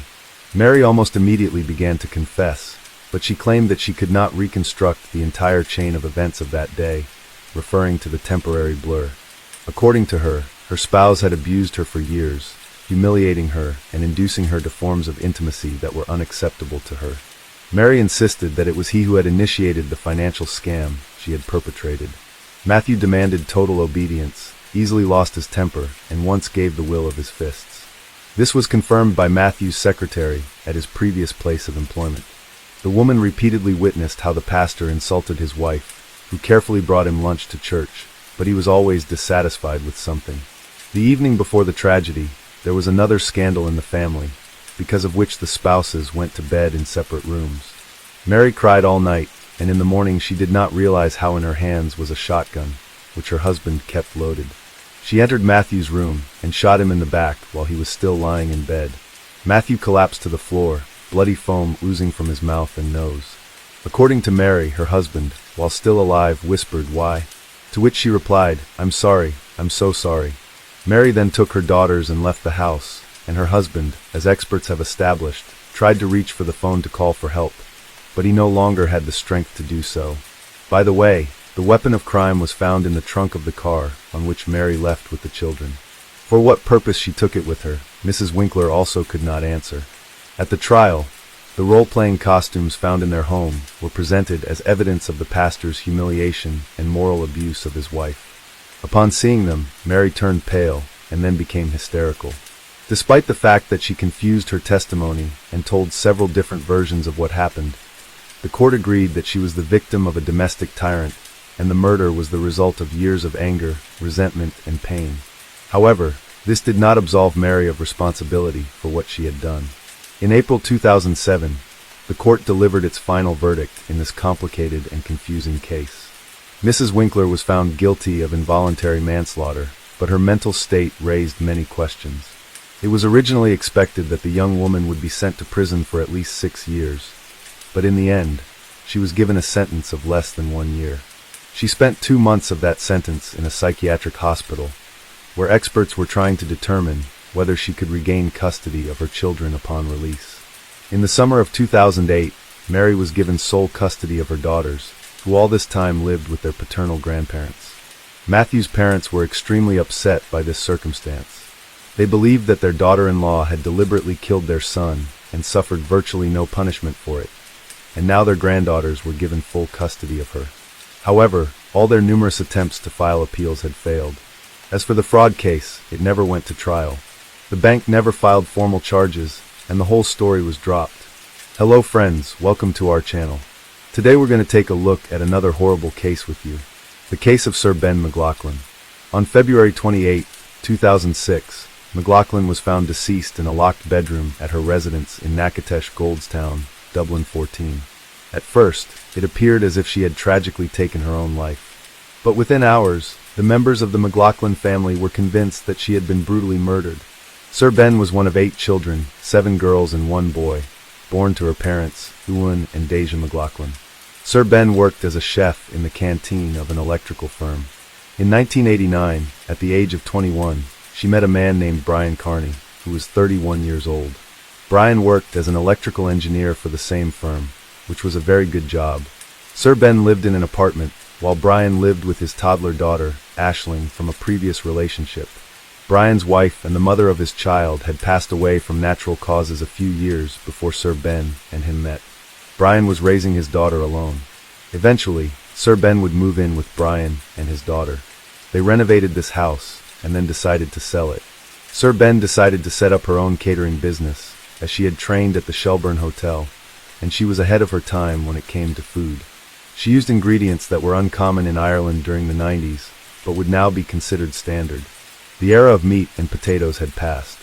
Brian was not only an electrical engineer, but he also owned a music shop called Music City, which he sold in 2005.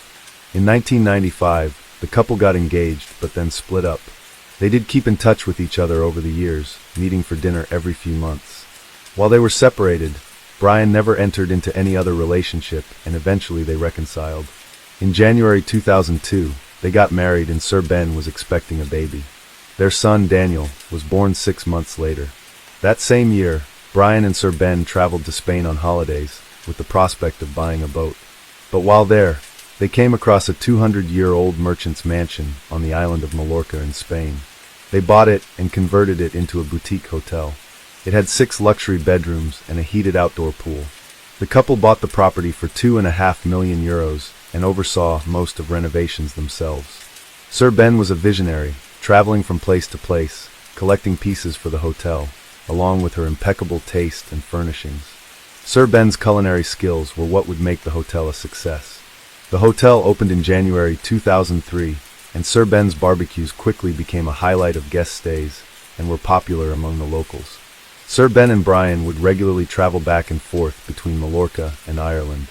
However, during the holiday season, which spanned from March to December, Brian would travel back to Ireland more frequently.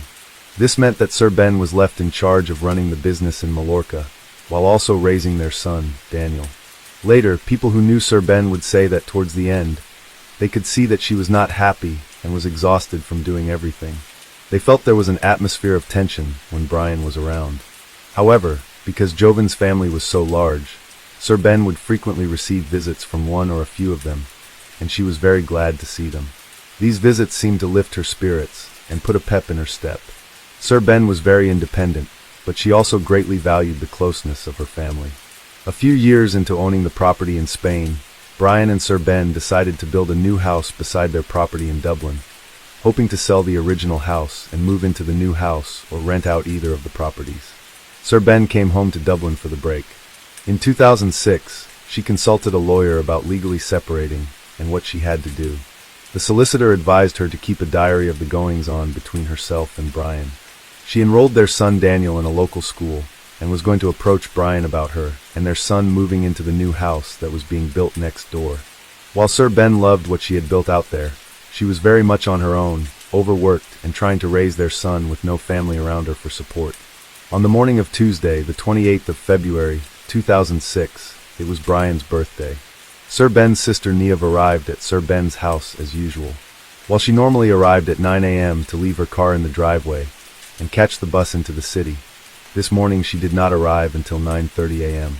As she had her own key, she let herself into the house and found 3-year-old Daniel wandering around on his own downstairs. Niamh then went upstairs to Sir Ben's bedroom door and found it was locked. There was no reply when she called her name. Niamh then called her father and mother and informed them of the situation. When the father arrived, he broke down the door and found Sir Ben lying in the bedroom near the ensuite door. Owen reached down and touched Sir Ben on the head and then the leg and found she was cold. He knew then that his beloved daughter was dead. She was only 38 years old. The key to the bedroom was found on the floor, just inches away from the main bedroom door, and it appeared to have been pushed under. Owen immediately contacted the Garda, Irish police. When they arrived and examined the scene, they felt it was staged. Photos had been placed around Sir Ben, almost like a shrine. A cord was partially wrapped around Sir Ben, and the cord had been broken. When the forensic team arrived and examined the scene, they found indentations at the top of the ensuite door, and the other part of the vacuum cord was wrapped around the door handle on the inside of the door, making it look like she had tried to hang herself. It later emerged in court that the cord would have snapped within 5 seconds due to Sir Ben's weight, and she would have had to have been at least 6 inches off the ground. These two factors, combined with other evidence, indicated that it was impossible for Sir Ben to have taken her own life. It was also determined that Sir Ben had been dead for a few hours, as rigor mortis had already set in. The Garda imposed a 2-day media blackout on the case and advised the family not to speak to the press. After Sir Ben's killing, it was said that the Garda took this step to try and avoid publicity of the case and to prevent a repeat of what had happened in the Rachel O'Reilly case 18 months earlier, where no charges had yet been brought. The blackout was lifted when Brian's mother-in-law informed him of Sir Ben's passing. The McLaughlin family gathered, united in grief, while Brian received little sympathy, his sister offering consolation. The family referred to Sir Ben by her maiden name, evidently privy to information unknown to others. Brian was extensively questioned. Could he leave, only to be told he had to speak to the detectives first? He also questioned whether they would want the clothes he was wearing, which was strange. Brian was eventually allowed to leave after speaking with the detectives, and he did not hand over the clothes for testing, as he had asked for a specific item of clothing from the back bedroom to change into. The police officers did not want to give him these clothes, so they let him leave with the clothes he was wearing. He went to stay with his parents, along with Daniel. Later that evening, Guardi went to the house to retrieve the clothes he was wearing, and it was discovered that his mother had washed the clothes. Very convenient. On Thursday, March 2nd, 49-year-old Brown was brought in for questioning and detained for 12 hours. Reports indicate he was picked up from his parents' home. After initially agreeing to cooperate with the investigation, he refused to answer any of the questions asked. He was released that evening. Guardi told the press that they were conducting further inquiries, and a file would be prepared for the Director of Public Prosecutions. The Guardi interviewed Siobhan's friends and family, and they discovered that Siobhan was unhappy in her marriage and had visited a solicitor weeks before she died. She had also contacted the Citizens Advice Bureau for advice on separation and dividing assets. The family also revealed that they were suspicious of Brian, and that he was a controlling individual. They provided an example of Siobhan being made to take out the dishes from the dishwasher and being required to wash them by hand because it was too expensive to run the dishwasher. He controlled the money, and she had to get his approval for everything. Siobhan sold her apartment, and Brian moved them to Spain. One of the sisters would say it was his dream to move to Spain, not Siobhan's. Siobhan's life was in Ireland, and she had no one in Spain. It was his way of isolating her from her friends and family. There was also a growing rift between Brian and the McLaughlin family. Brian delayed the funeral by 10 days after asking for a second autopsy. When a death notice was published in the newspaper, the McLaughlin family referred to Siobhan as McLaughlin and not Carney, and never mentioned Brian. Meanwhile, they published a separate notice in a different newspaper. At the funeral on the 11th of March, a picture was placed beside the coffin of Siobhan and her son, but Brian was left out. Additionally, at the funeral, the Carney and McLaughlin families sat separately in the church. They did not look at each other or interact on the day. This is characteristic of Irish people. We do not hesitate to express our genuine feelings about someone. The week after the funeral, the Garda traveled to Spain and conducted a search of the hotel that Siobhan and Brian owned. Furthermore, Brian's mobile data was recovered, and it placed him at the scene of the crime. At the time they believed Siobhan died. Witnesses reported seeing Brian in the driveway at the time he claimed to be at his brother's on the morning of the murder. Brian's DNA was also found on a part of the vacuum cord.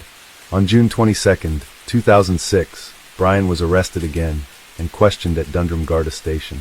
He was questioned for 8 hours before being released without charge. The Garda felt they had enough evidence at this stage and sent a complete file with all the new evidence gathered over the months to the Director of Public Prosecutions, DPP. It was now a waiting game. Meanwhile, Brian went to Spain to oversee all the preparations for the hotel's new season opening. However, once word spread about the murder, cancellations started coming in, and staff also quit, considering it too difficult to work without Siobhan, who was the backbone of the business's success. The staff's loyalty was to Siobhan, not Brian, which reflects the kind of person Siobhan was. The Guardia again returned to the hotel in Spain, and under oath in front of a Spanish judge, the staff gave evidence about Siobhan's demeanor in the weeks before her death. On December 10, 2006, Siobhan's family held a vigil outside her house where she was killed. Her sister said, Siobhan was the embodiment of fun, life, joy, a terrific mother, and an adorable and hilarious sister and daughter, a true friend, and she will never be forgotten. 200 people turned up at the vigil. They held hands, sang hymns, and held up pictures of Siobhan. In January 2007, the newspapers once again spoke to Guardi's sources, and they said they were confident that an arrest would be made soon. However, the amount of evidence was substantial, and it would take time to go through it. On Tuesday, the 17th of January, 2007, the inquest into Siobhan's death was postponed. The McLaughlin family appealed to the public for fresh information to convict the main suspect, Brian, as the Director of Public Prosecutions announced they needed even more evidence to go for a conviction of murder against Brian. Brian did not attend the short hearing. On May 30, 2007, Kearney was arrested at his home next to his original home with his kids. He was charged with Siobhan's murder, brought to court, and remanded to prison. His response was not guilty, and no bail request was made. The McLaughlin family attended the hearing, but Kearney avoided eye contact and chewed gum disrespectfully. Kearney was freed on bail on June 6, 2007 after appealing to the High Court at Clover Hill Prison the previous day. His release came with conditions. He had to surrender his passport, pay €100, and provide a €55,000 bond from an independent juror, which his brother Patrick supplied. He also had to sign in weekly at Dundrum Garda Station. In July, a date was set for the trial to begin 6 months later, with a 4-week time frame to hear all evidence and reach a verdict. So the trial was to start in early 2008. On February 11th, Kearney appeared for trial before Justice Barry White and a jury of 12. He pleaded not guilty. However, one juror worked for a home security company that had installed and serviced the Kearney residence system.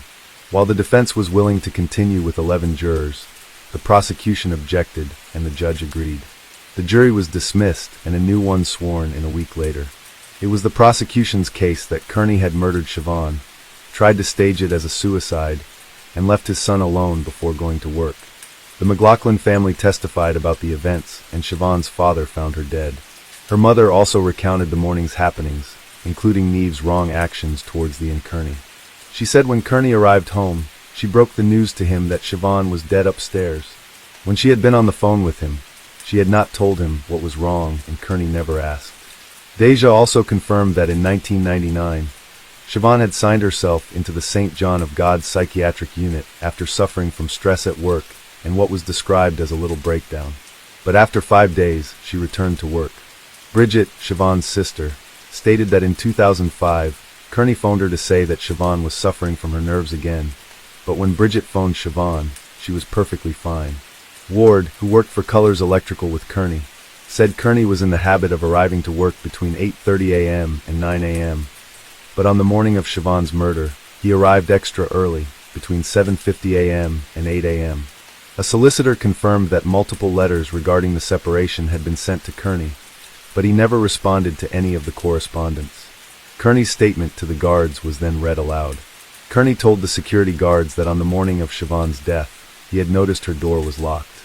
The previous night, Siobhan and Daniel had returned home from a visit to her friend's house around 8:30 p.m., and Kearney had put Daniel to bed and slept in the same room, while Siobhan slept in the master bedroom. Kearney had said they woke up at 7 a.m. the next morning, had breakfast, and Kearney put on a DVD for Daniel, went upstairs to brush his teeth, and then attempted to enter Siobhan's room, but it was locked. He called out that he was leaving, went downstairs, kissed Daniel goodbye, and left for work. The court adjourned when a juror fell ill, but returned the next day. Evidence showed Siobhan couldn't have hanged herself. The pathologist found marks on her neck and chin, 3 larynx fractures, blood, and chin abrasions. She said the neck marks didn't come from hanging, significant force was applied, and Siobhan was assaulted in bed, gripped by the neck, and a ligature used to hasten her death.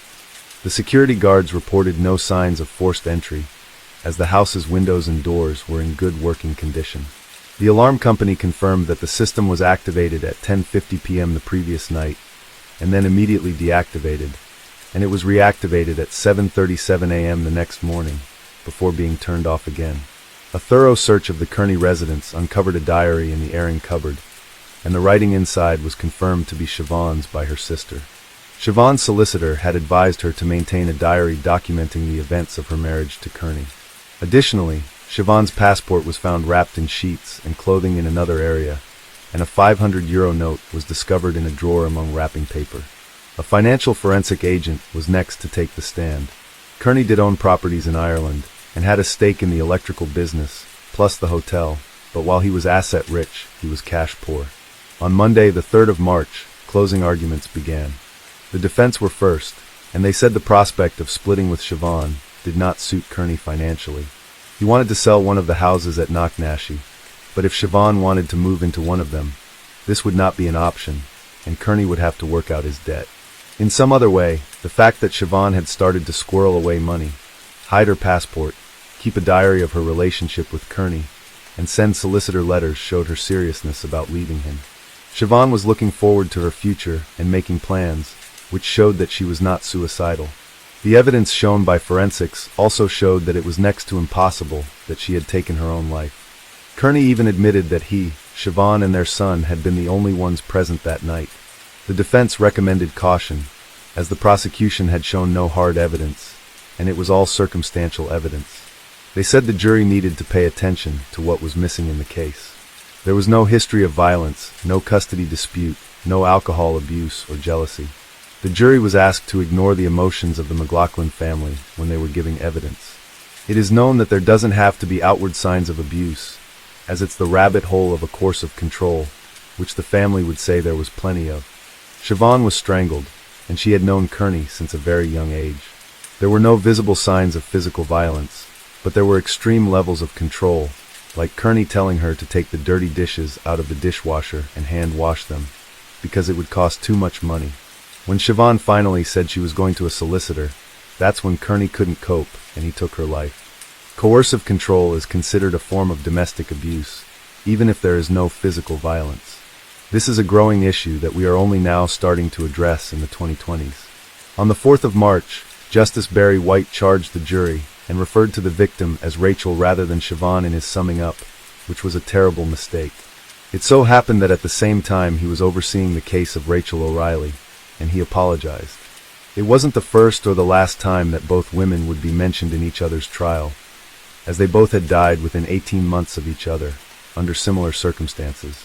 The jury was discharged that evening, and the following evening they came back with the verdict of guilty of murder by a majority verdict of 11-1.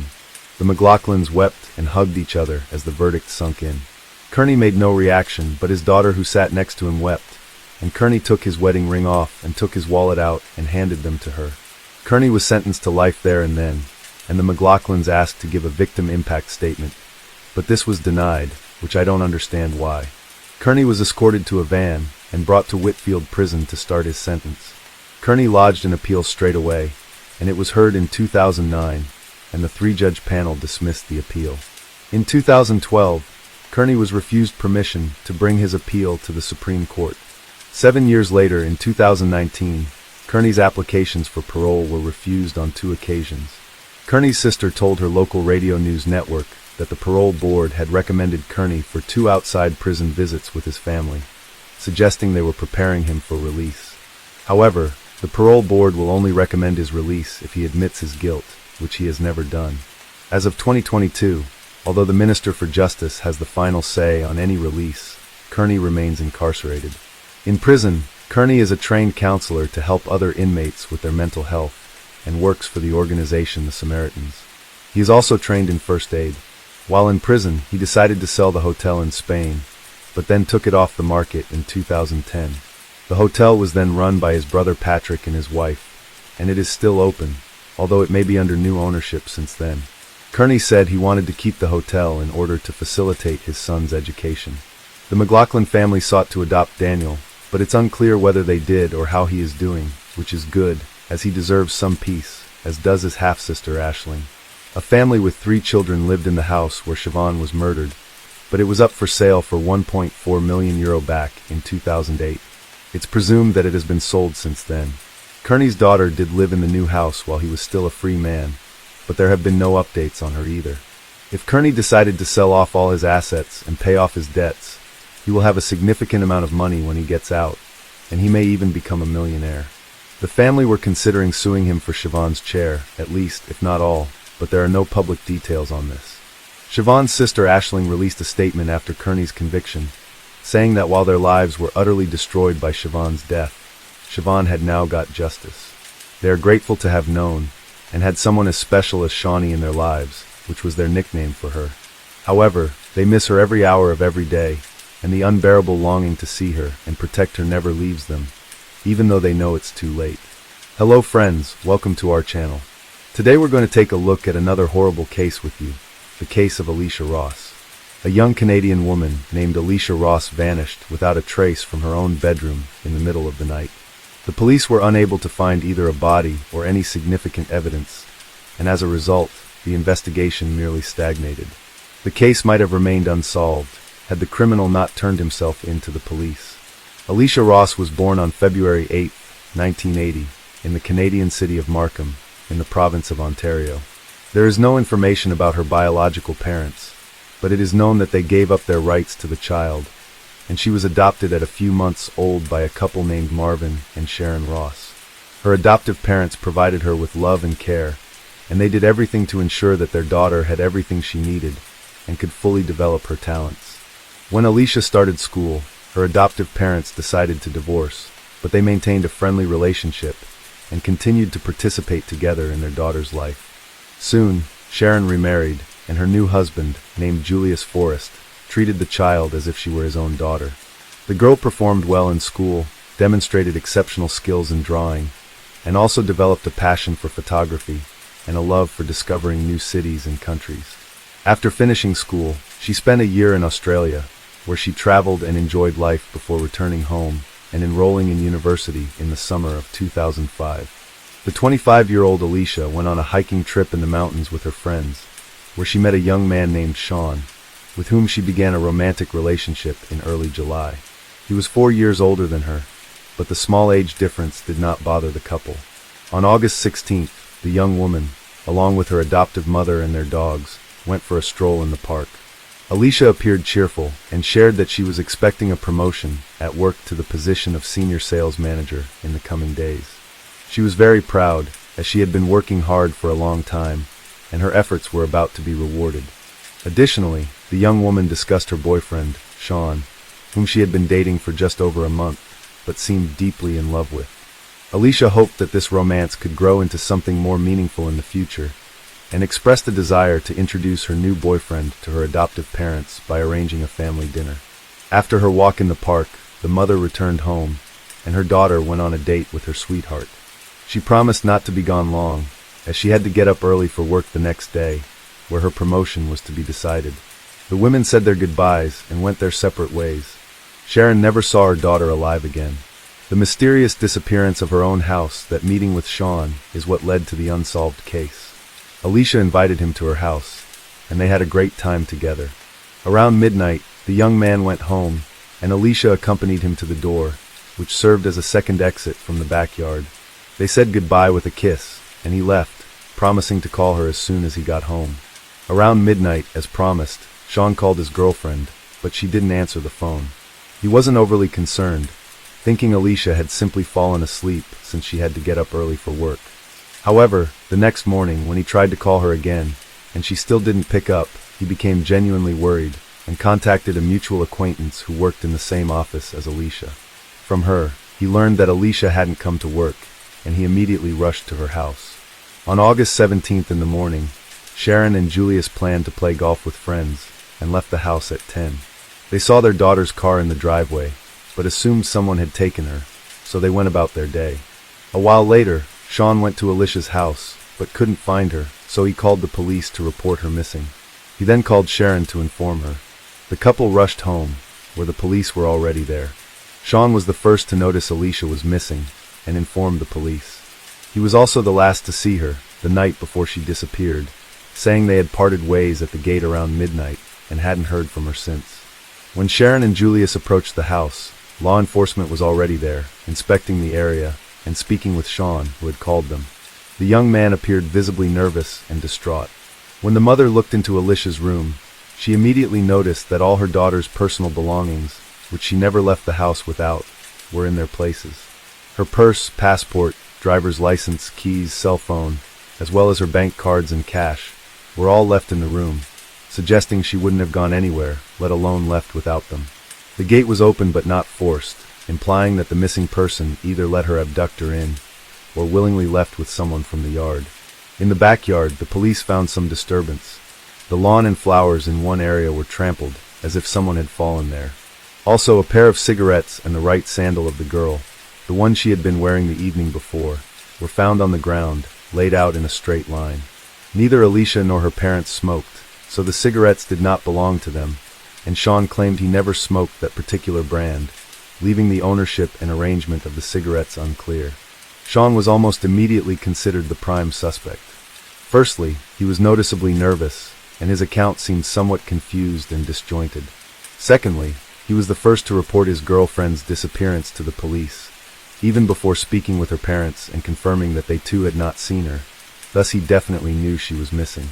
Additionally, law enforcement found biological traces on the girl's bed, belonging both to her and Sean. Based on this, the investigation speculated that Alicia might have denied Sean intimacy, and he decided to force her, then trying to cover his tracks, staged her disappearance, which he likely caused by ending her life. When Sean was brought to the police station, questioned, and the investigator's theory presented to him, the young man was shocked. He was distressed to be considered the primary suspect and swore he would never harm his girlfriend, as he loved her. He also acknowledged that they did indeed have intimate moments that evening, but insisted it was consensual. The missing girls also had nothing negative to say about Sean. He had not argued with their daughter, had not mistreated her, and she spoke only positively of him. Their relationship was developing quickly and quite happily, to the extent that Alicia even hoped to have a future with him. Moreover, the parents noted that their daughter had no plans or reasons to leave. She was eagerly awaiting a promotion at her beloved job, and being a responsible person, she would never just leave everything behind. But even if some unforeseen circumstances had arisen, she would certainly have informed her parents, and definitely would not have left without her documents, money, and phone. The police lacked sufficient evidence or grounds to detain Sean, and so, after questioning him at the station, they released him. Nevertheless, law enforcement did not rule him out as a suspect, and continued to monitor the young man. Sean himself appeared dejected and highly distressed. The extensive search effort for the missing woman began the day after her disappearance. Initially, a thorough inspection of the home and yard was conducted, and investigators closely examined the surrounding area and interviewed neighbors. However, no one reported hearing or seeing anything suspicious that night. Law enforcement theorized that the woman disappeared sometime between midnight, when she said goodbye to Sean, and sunrise, a time when the streets are usually quiet and deserted, making it challenging to find witnesses. Alicia's photos were distributed as flyers throughout the city, providing phone numbers for people to report any information about her whereabouts. The story of the missing woman was widely covered in the news and featured in popular publications, sparking significant public interest and prompting hundreds of volunteers and concerned citizens to join the search. The police received numerous daily calls related to the case, although most of the information turned out to be false or mistaken. Nevertheless, each tip and theory was investigated in the hope of finding any leads. The search area was continuously expanded, involving more people. Thorough checks were conducted in abandoned buildings, wooded areas, and wastelands. Sean also actively participated in the search efforts, despite still being the prime suspect. Feeling wronged, the young man turned to the media and gave a significant interview where he expressed his deep love for Alicia and showed photos of them looking very happy together. He tearfully pleaded for help in the search, appearing utterly devastated by the situation. The search for Alicia became one of the most extensive operations in Ontario's history. Every difficult-to-reach ravine and marshy area was scoured, but no clues, leads, or even hints about the missing woman's location were found. Her parents also appealed to the public through media, expressing their belief that their daughter was alive, but being held against her will somewhere. They implored whoever had their daughter to let her return home unharmed, and not to harm her in any way. Sean's unexpected arrest led the police to lean towards the theory that someone Alicia knew personally had abducted and possibly ended her life. This hypothesis was supported by the lack of signs of struggle, no evidence of forced entry, and the gate being left open, but no concrete leads were found. The cigarettes found on the ground bore only a heavily smeared fingerprint, which couldn't be identified. Investigators thoroughly checked Alicia's contacts and reviewed all calls and messages on her phone and email, yet nothing suspicious was uncovered. On the sixth day of the search, the case was officially reclassified as a criminal act, despite the lack of evidence. Sean remained the prime suspect. Sean lived alone in his own house, located about 10 miles from Alicia's home. After realizing that public suspicion had intensified following his media appearance, he stopped participating in the search and refused to speak with the press. Investigators interviewed Sean 3 more times, but his story remained consistent. He was then offered a lie detector test, which he refused, convincing the police even more firmly that he was involved in the crime. 2 weeks after the disappearance, Sean was arrested on an unrelated charge. He was taken into custody late at night for driving under the influence and resisting arrest. Speculations arose that he was attempting to drown his guilt in alcohol. Following Sean's arrest, Alicia's parents gave another interview, sharing that they had not personally known the young man and only knew about him through their daughter's accounts. They believed she was happy, but now they considered the possibility that their daughter might have withheld certain details to avoid upsetting them, though she had planned to introduce her boyfriend to her family soon. Police interviewed Sean's neighbors to determine if they had noticed anything unusual recently, such as him disposing of large trash bags, behaving suspiciously, leaving unexpectedly, or cleaning his car. However, no significant information emerged from these inquiries. Detectives were left hoping that Sean might eventually confess to everything. About a month after Alicia's disappearance, the media attention surrounding her case began to fade. The search continued, but it was no longer prominently featured in newspapers or news broadcasts, and the investigation seemed to have reached a dead end. The only option left for law enforcement was to keep pressuring Sean, hoping he would eventually confess to the crime. Then, a completely unexpected development occurred in the case on September 20th, 2005, more than a month after Alicia's disappearance. 31-year-old Daniel Sylvester, a local resident, called the police and confessed to ending the girl's life, revealing where he had hidden her body. It's important to note that this man had not been under suspicion previously, and the police had not considered him at all during their initial investigation. At first, it appeared that the man merely sought fame and attention, and had decided to take responsibility for the most notorious case in recent years. However, all doubts were dispelled when the police discovered the girl's body at the location he had specified. Daniel Sylvester was an unemployed recluse who lived in his mother's house, which was adjacent to the Ross family home. The two properties were separated by overgrown shrubs, creating a nearly impenetrable barrier. Despite living virtually side by side for their entire lives, Daniel and the victims had never interacted before. Alicia had seen Daniel on his property a few times, and considered him mentally unwell due to his strange behavior.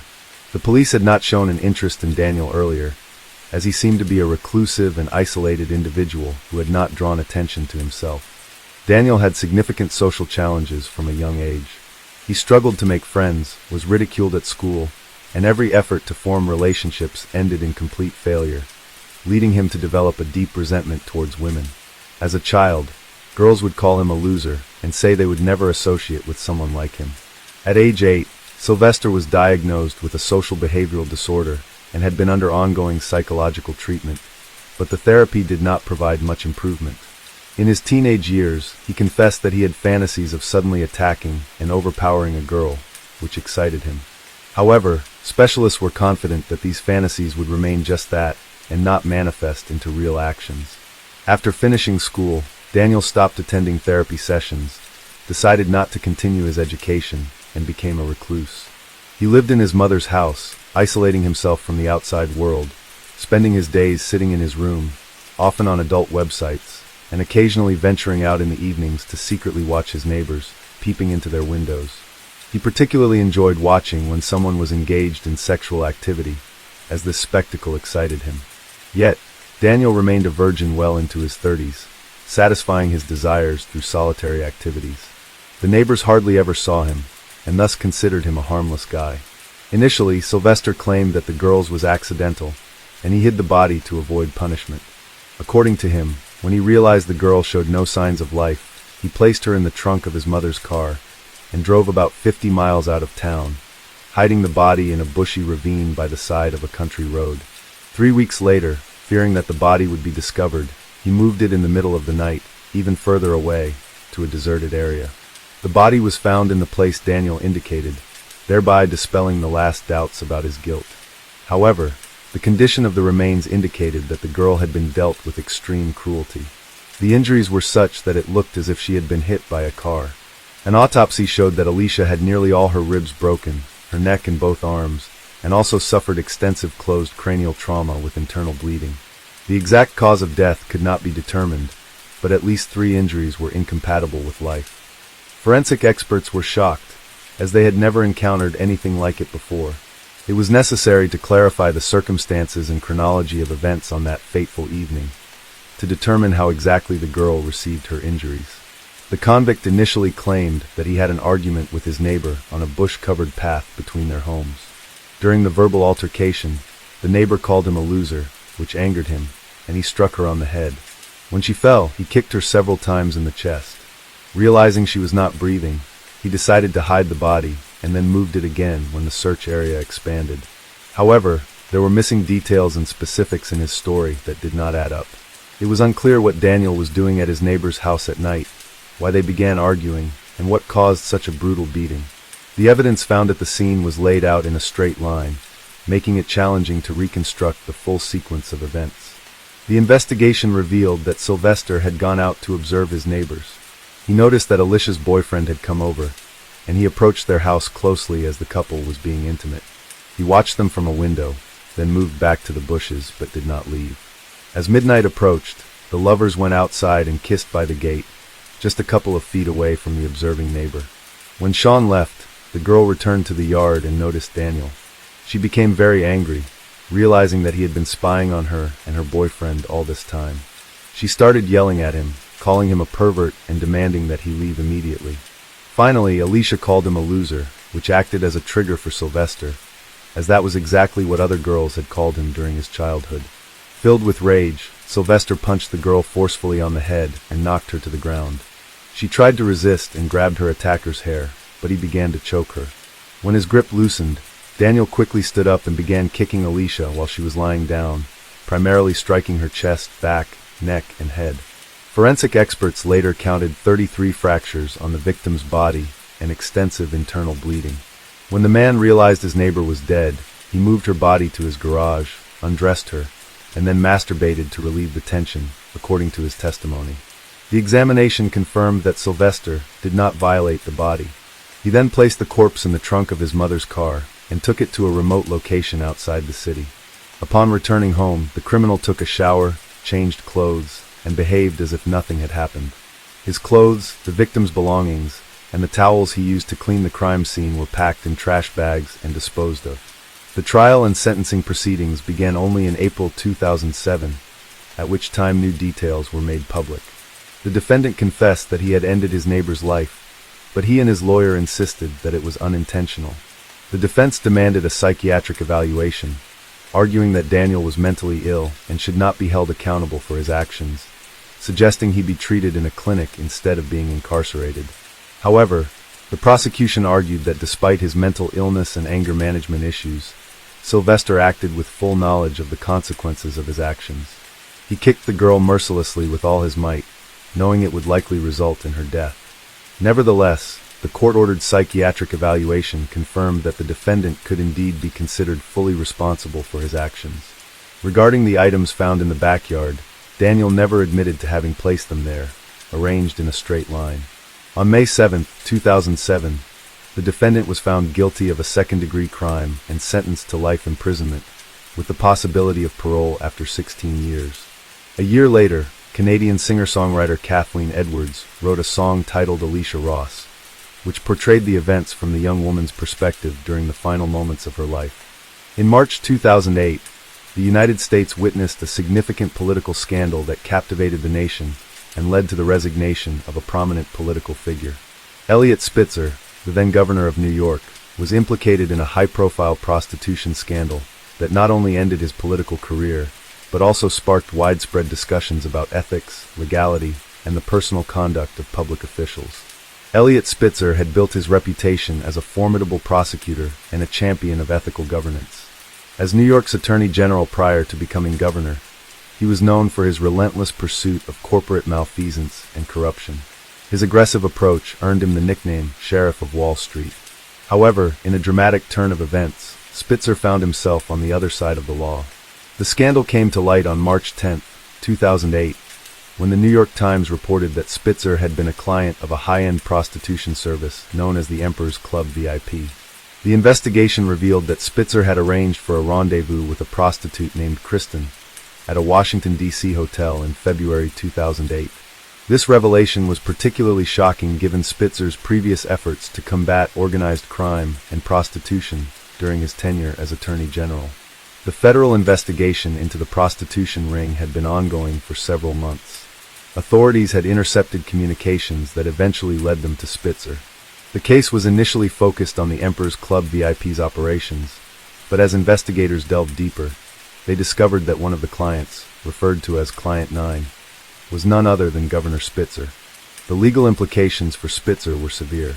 Engaging in prostitution is illegal in most parts of the United States, and transporting someone across state lines for the purpose of prostitution could potentially violate the Mann Act, a federal law that prohibits interstate transportation of individuals for immoral purposes. While Spitzer was not immediately charged with a crime, the political and personal fallout was swift and unforgiving. On March 12, 2008, facing mounting pressure from political allies and adversaries alike, Spitzer announced his resignation as governor of New York, effective March 17. In his resignation speech, he stated, "I cannot allow my private failings to disrupt the people's work." His departure marked a stunning downfall for a man who had once been considered a rising star in the Democratic Party. The Spitzer scandal had far-reaching consequences. It reignited debates about the private lives of public officials and the extent to which personal misconduct should impact one's ability to serve in public office. Some argued that personal indiscretions, while regrettable, should be separated from professional capabilities. Others contended that such actions reflect a lack of judgment and integrity, rendering one unfit for public service. Moreover, the case highlighted the pervasive issue of prostitution and the complexities involved in its regulation and enforcement. It underscored the challenges law enforcement faces in addressing such clandestine activities, especially when they involve high-profile individuals. In the aftermath, Spitzer attempted to rebuild his life and career. He made several media appearances and even ran for New York City Comptroller in 2013, though he was unsuccessful. The scandal remained a defining moment in his life, serving as a cautionary tale about the perils of personal misconduct and the fragility of public trust. The Elliot Spitzer scandal of March 2008 serves as a poignant reminder of the high standards to which public officials are held and the swift consequences that can arise from personal failings. It also reflects the broader societal challenges in balancing personal privacy with public accountability, a debate that continues to resonate in political discourse today. The fallout from Elliot Spitzer's scandal in March 2008 was swift and merciless. The once revered politician, who had built his career on prosecuting corruption and holding others accountable, now found himself in the very crosshairs of public and legal scrutiny. As media outlets dissected every detail of his involvement with the Emperor's Club VIP, the story took on a life of its own, fueling a national conversation about power, privilege, and the double standards in law enforcement. Federal authorities had stumbled upon Spitzer's name while investigating the high-end prostitution ring's finances. The operation involved women charging thousands of dollars per hour, and its clientele included powerful businessmen, celebrities, and politicians. Law enforcement had been tracking financial transactions that seemed suspicious, large wire transfers structured in a way that suggested attempts to avoid detection. These payments were eventually traced back to Spitzer, leading to the realization that the New York governor was a frequent client. For Spitzer, the revelations were damning. Investigators uncovered evidence that he had used an alias, George Fox, to arrange his illicit meetings. On February 13, 2008, he had booked a hotel room at the Mayflower Hotel in Washington, D.C., and arranged for a woman identified as Kristen to meet him there. Bank records showed that he had wired $4,300 for the encounter, a staggering sum that raised even more questions about the extent of his involvement with the escort service. In the days following the news, Spitzer's allies abandoned him. Political supporters who had once praised his integrity quickly distanced themselves, unwilling to be associated with the scandal. The Democratic Party, already navigating a contentious election year, saw Spitzer's downfall as an unnecessary distraction. Prominent figures, including then-Senator Hillary Clinton and presidential candidate Barack Obama, declined to comment in detail, though behind closed doors, discussions were reportedly tense about how this would impact the party's image. Meanwhile, the public's reaction was a mixture of outrage, disappointment, and morbid fascination. Some saw Spitzer as yet another hypocritical politician brought down by his own vices, while others questioned whether such personal failings should be enough to destroy a career. Comparisons were made to previous political sex scandals, including Bill Clinton's affair with Monica Lewinsky, but Spitzer's case stood out due to his history of aggressively prosecuting prostitution rings in New York. That irony was not lost on the public or the press. The scandal also had devastating effects on Spitzer's personal life. His wife, Silda Wall Spitzer, stood by his side as he delivered his resignation speech on March 12, but it was clear their marriage had been severely damaged. The image of Silda looking visibly strained beside her husband became one of the defining visuals of the scandal, symbolizing the collateral damage of political and personal betrayals. Years later, the couple would quietly divorce, further solidifying the long-term consequences of Spitzer's actions. Legally, Spitzer faced a precarious situation.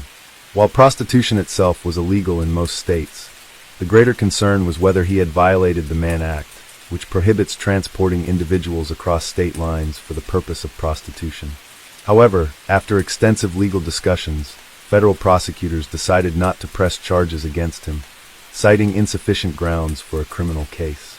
Spitzer, despite escaping legal consequences, had still suffered an irreparable blow to his career and reputation.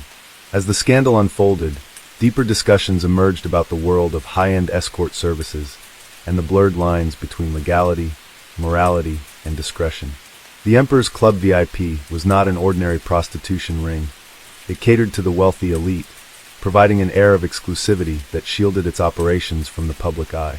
Its exposure in the Spitzer scandal raised questions about how many other influential figures might have been involved, though few names ever became public. For Spitzer, the road to redemption was uncertain. Some believed that, given time, he could make a political comeback. Others viewed him as irreparably tarnished, a cautionary tale of hubris and hypocrisy. As he retreated from the public eye in the immediate aftermath of his resignation, one thing was certain. The man who once wielded immense power had now become a symbol of self-inflicted downfall. In the months following his resignation, Eliot Spitzer largely withdrew from public life, but his name remained synonymous with scandal. The political world quickly moved on, but for Spitzer, the consequences of his actions lingered. He was no longer the feared prosecutor or the ambitious governor with presidential potential. Instead, he was Client 9, the man who had destroyed his career with a single reckless decision. Despite his public disgrace, Spitzer did not remain in isolation for long. By 2009, he began making appearances on television as a political analyst, offering commentary on legal and financial issues. While some dismissed him as a fallen politician attempting to stay relevant, others noted his sharp intellect and deep understanding of governance. Networks saw value in his insights, and soon Spitzer found a new platform, this time not as a lawmaker but as a media personality. In 2010, Spitzer took a bold step in his comeback attempt by co-hosting a primetime political talk show on CNN called Parker Spitzer. The show, however, struggled with ratings, and his attempt to rebrand himself as a political commentator was met with mixed reactions. The public was divided. Some saw him as a knowledgeable and engaging speaker, while others could not forget the scandal that had brought him down. The show was canceled after less than a year, further proving that Spitzer's reputation was still too damaged for a full-fledged return to the public eye. Undeterred, he made another attempt to re-enter politics in 2013 by running for New York City Comptroller, a significant but lower-profile office compared to the governorship. His candidacy sparked intense media coverage, reviving debates about redemption and whether disgraced politicians should be given second chances. However, voters were not ready to forgive. Spitzer lost the Democratic primary to Scott Stringer, a clear sign that his political career was effectively over. Meanwhile, the woman at the center of the scandal, Ashley Dupre, previously known only as Kristen, also faced the public eye. After being thrust into the media spotlight, she gave interviews and eventually transitioned into a new career in the entertainment industry. Unlike Spitzer, she managed to distance herself from the scandal more effectively, eventually marrying and starting a family. The Emperor's Club VIP, the escort service that had led to Spitzer's downfall, was dismantled. Several individuals involved in its operation were arrested and charged, though their sentences were relatively light compared to the enormous consequences Spitzer faced. The scandal served as a reminder of the double standards in public life. Those in power often suffer more from public humiliation than from legal penalties. As years passed, Spitzer faded from political relevance, though he continued to make occasional headlines. His personal life remained complicated. His marriage to Silda Wall Spitzer officially ended in divorce, and he later became embroiled in other controversies, including allegations of assault by a woman in 2016, though no charges were filed. The Spitzer scandal was more than just another political downfall. It was a case study in how power, ambition, and personal failings can collide with devastating consequences. His story became a cautionary tale about the fragile nature of public trust and the relentless scrutiny faced by those in positions of authority. In the end, Eliot Spitzer's legacy remains one of contradiction. He was a brilliant prosecutor, a reformist governor, and an advocate for justice. Yet he was also a man who succumbed to the very temptations he once sought to eliminate. His rise and fall serve as a reminder that in politics, as in life, reputation is both a shield and a sword, one that can be lost in an instant with little chance of recovery.